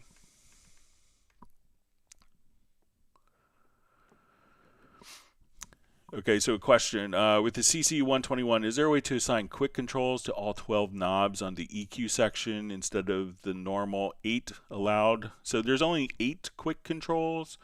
So so when you click on the, look at the buttons, the Alt bypass and the EQ type, you can come over and that puts it into quick control mode on the CC121. So if I open up my track quick controls here, I could control the settings, but there's only 8 quick controls. This is why the top 2 rows of 4 encoders in the EQ section work. There's 8 quick controls, but you could use the mapping for other things if you wanted to, and then you have the bottom 4 can be for aux ends 1 through 4 when you have the EQ type light blinking, and if you have the all bypass blinking, then you're controlling 5 through 8. But since there's only 8 quick controls, that way that's why the top 2 rows of 4 encoders will work.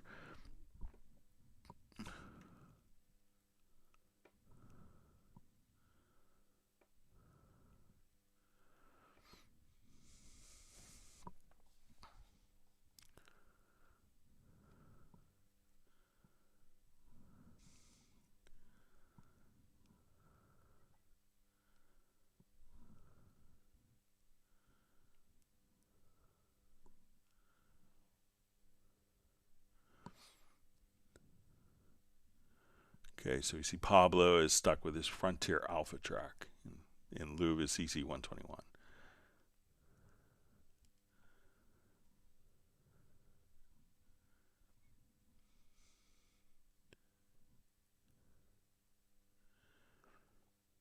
Okay.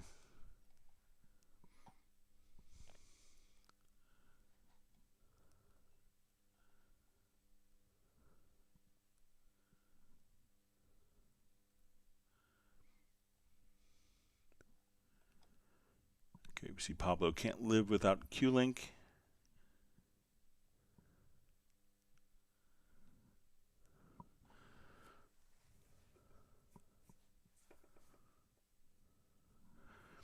All right, so we have a question. Is it possible to let, for example, the morph filter automation has something like velocity as input? Just an idea. So I don't think it has anything, so sometimes we'll just come over here. Let's put on like synth bass.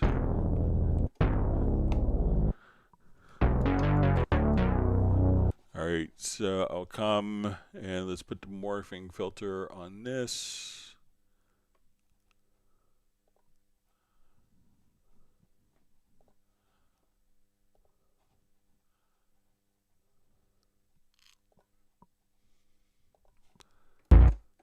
So I don't think it's going to be necessarily tied to the velocity.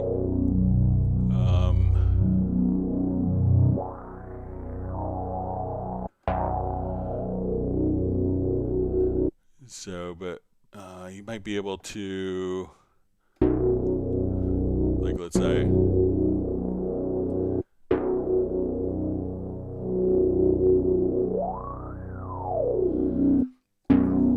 you might be able to use like a MIDI input transformer and map it, but so you might be able to take like the velocity, transfer it to a MIDI CC that could control the parameter there. So, but it might be more involved than it's worth. But I'll pass it along as a suggestion.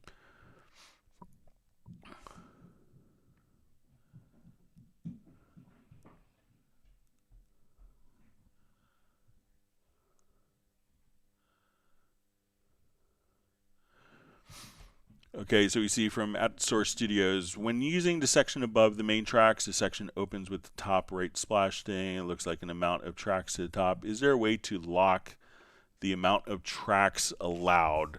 All right, so when we have like a divided track list, so let's say I want my tempo and chord progressions to go up there. So we're going to come over and do a quick divided track list. So we click on this little icon there, and we can now navigate. So, it's really however many, I don't think there's a fixed number of tracks that there's a fixed limit, so that, I think we did that, then people would want, like maybe people want to see like the lead vocal always on top and be able to navigate the project down.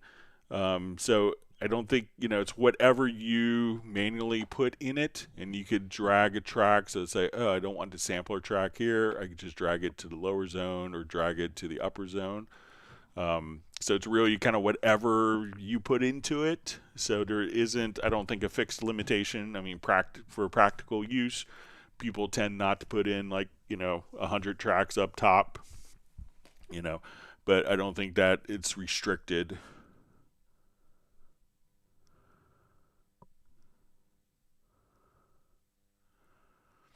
You see just kind of a follow-up says, when I put my marker track up there and I go to move marker, sometimes it ends up scrolling down. Then I have to go over and scroll back over to move again. So, just realize that, so let's say if we have, we have a marker track here,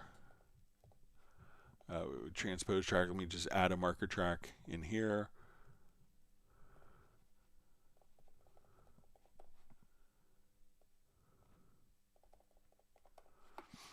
Okay, so, but, realize that you could just kind of scroll once you're in this zone using the mouse scroll wheel, or using the mouse scroll wheel up here as well. So they'll be, independent, but, a marker track may automatically get added, but you could just place the marker track in the lower zone of the divided track list as well.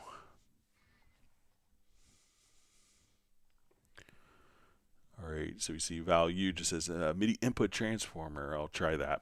Yeah, so I may be able to kind of have something prepared for Friday, but you could probably take the incoming velocity, change the velocity of the note to a MIDI CC, and then take that MIDI CC as a control to drive a plug-in parameter and a filter. So I won't bore people with me trying to have brain cramps trying to get it to work.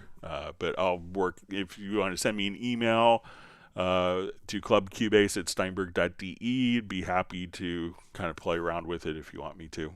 But yeah, play around with the input transformer, and that way you could take probably the velocity information, convert it to a MIDI CC in real time. All right, we'll see if there's any more questions. Again, thank you for all the wonderful questions from everyone. And if you have learned a new tip, trick, or solution for your problems, make sure you hit the like button. Also, make sure that you are subscribed to the channel. And we do these live streams on Tuesdays and Fridays starting at 1 p.m. U.S. Eastern Time. And we go usually up to 4 hours. So we got about 3 hours, 45 minutes in now. So we'll see if there's more questions.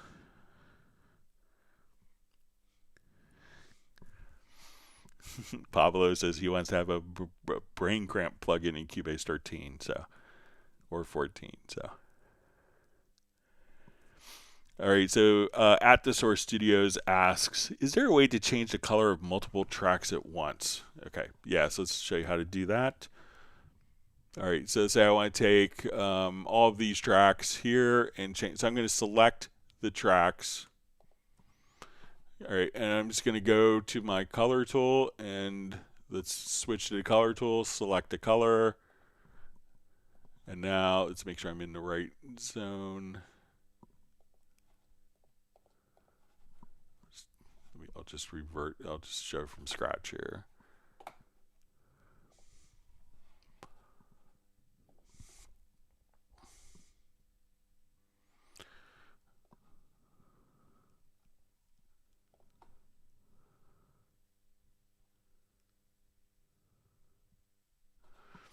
Okay, so I'm going to select all these tracks, go to the color tool, and we can make them all the same color like so.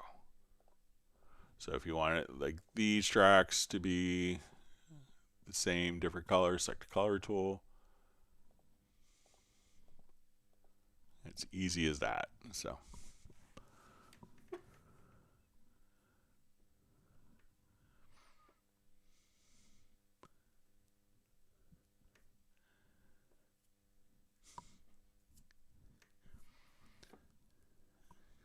all right.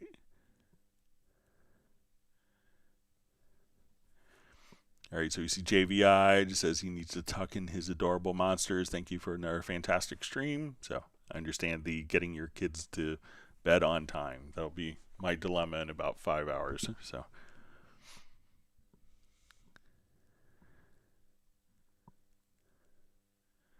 All right, let's see. But thanks for joining us, JVI, and we hope to see you on Friday. And I hope that your kids sleep well because it makes life so much better.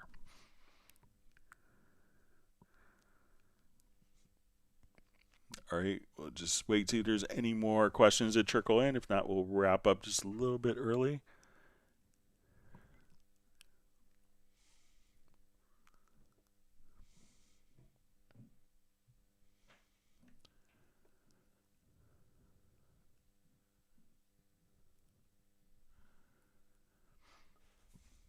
All right, we'll just give it another 30 seconds or so. If not, we'll wrap up.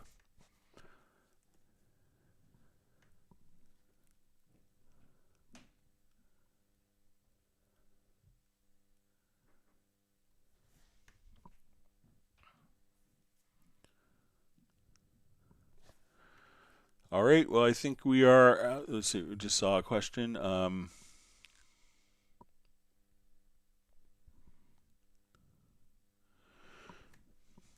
Okay. Okay, so we see from at the Source Studios, when saving quick control presets, is there a way to save / bring up presets within the plugin itself? I find that when I make presets in the quick control area, it saves it to the position of the plugin. If I move the plugin, the preset doesn't work.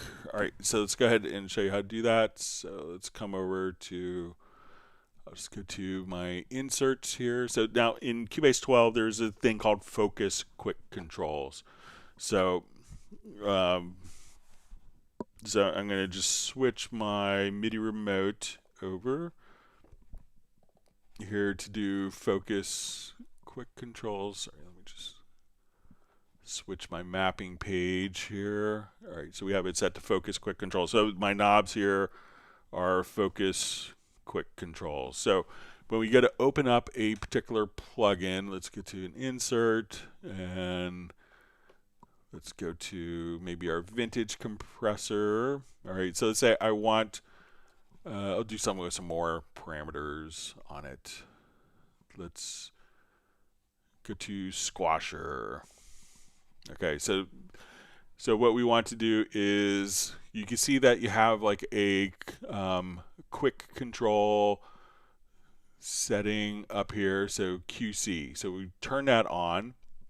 And now what we could do is say, okay, now this parameter is controlling that. This is controlling that. So let's say I want quick control knob 3. So you could click on learn and go to knob 3 and move the knob. So let's say, okay, now I want to go to knob 4 and we'll move that. So now that we have this stored at the plugin level, whenever you go to the plugin, I'm going to go to the plugin on a different source. So I change the routing there. I go to here. Let's input a Squasher plugin. So go to Dynamics, to Squasher.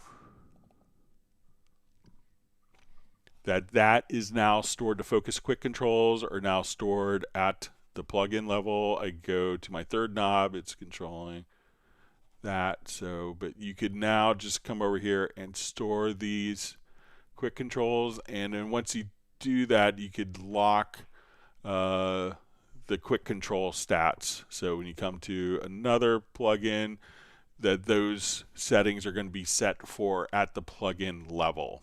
So try that.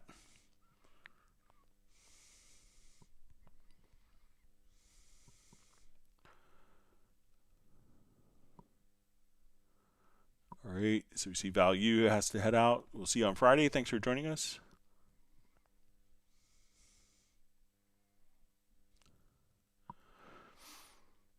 All right, so we see question. When viewing the mixer window in a full screen, is there an easy way to go back and forth within the song if there's no markers set? So when we go over here, let's go to the full screen mixer. So once we're in the full screen mixer, one of the things that you could do is at the top, you can come here to the settings. You could enable the transport. So let's go to like our racks here. We'll get to setup. So you could have the mix console, the transport become visible. So we can see the transport here. So if you want to, if you wanted to just have rewind, fast forward, you could navigate in the project right here. And like as you're playing a project, you can just speed up, rewind, fast forward. So maybe use the transport controls that are there. So let me know if that'll work for you.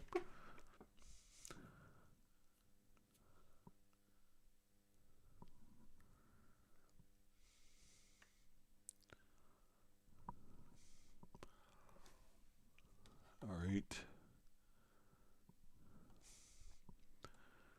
All right, so we see a bunch of people checking out. Let's see if we get our question in.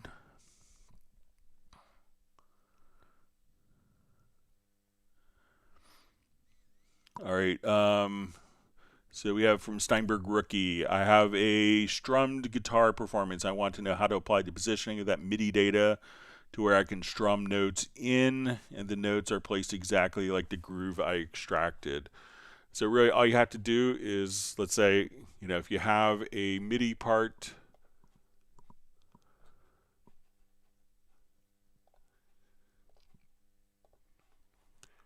and let's say I just recorded something, I don't have a sound loaded. So let's say I have something like this, and this is my perfect strum feel. All you have to do is go to the quantize window.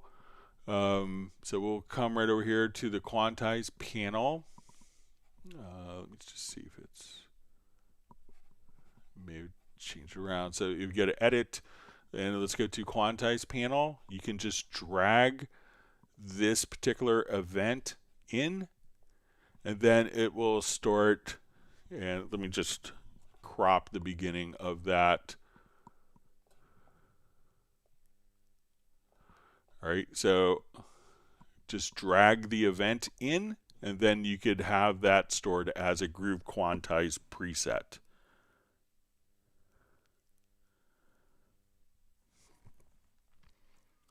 All right, so you see how to create a hotkey for moving audio to locator or to nearest bar. All right, let's see if we get this in.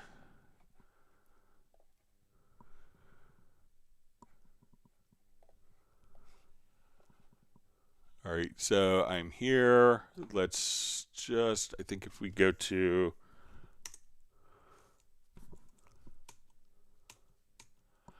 so right now I'm set to beat. So and if I have my snap set to bar, I could hold down the command or control key and the right arrow. That will kind of move it over to bars, or you could just choose to move it to the next beat. So you could just do a hold down control or command plus like the right arrow depending on your snap settings. And then if you have a marker, you could just say, there's also, if you go to move, I think you can move event starts to, there's probably like a move events to cursor, move event starts to cursor. So you could do that as well. So you can say, if your cursor's at the left locator, come over here, edit to move, event starts to cursor, and so there's different moving options.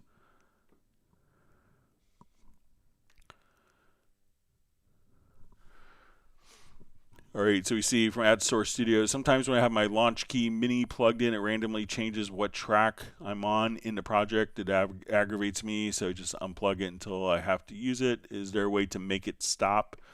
So make sure that it could be just whatever, it could be that your launch key is transmitting MIDI messages from the notes, perhaps, that are doing control commands.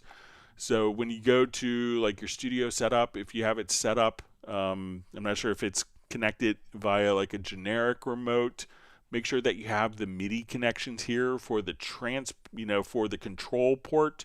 Generally, there's one port for control, one for MIDI, and make sure that in the generic remote, or if you're doing it with Mackie control, that you have the correct port set.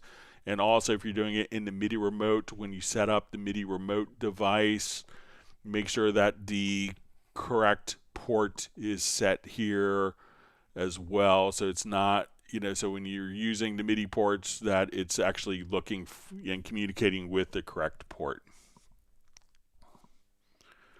All right, so with that, I think we are out of time.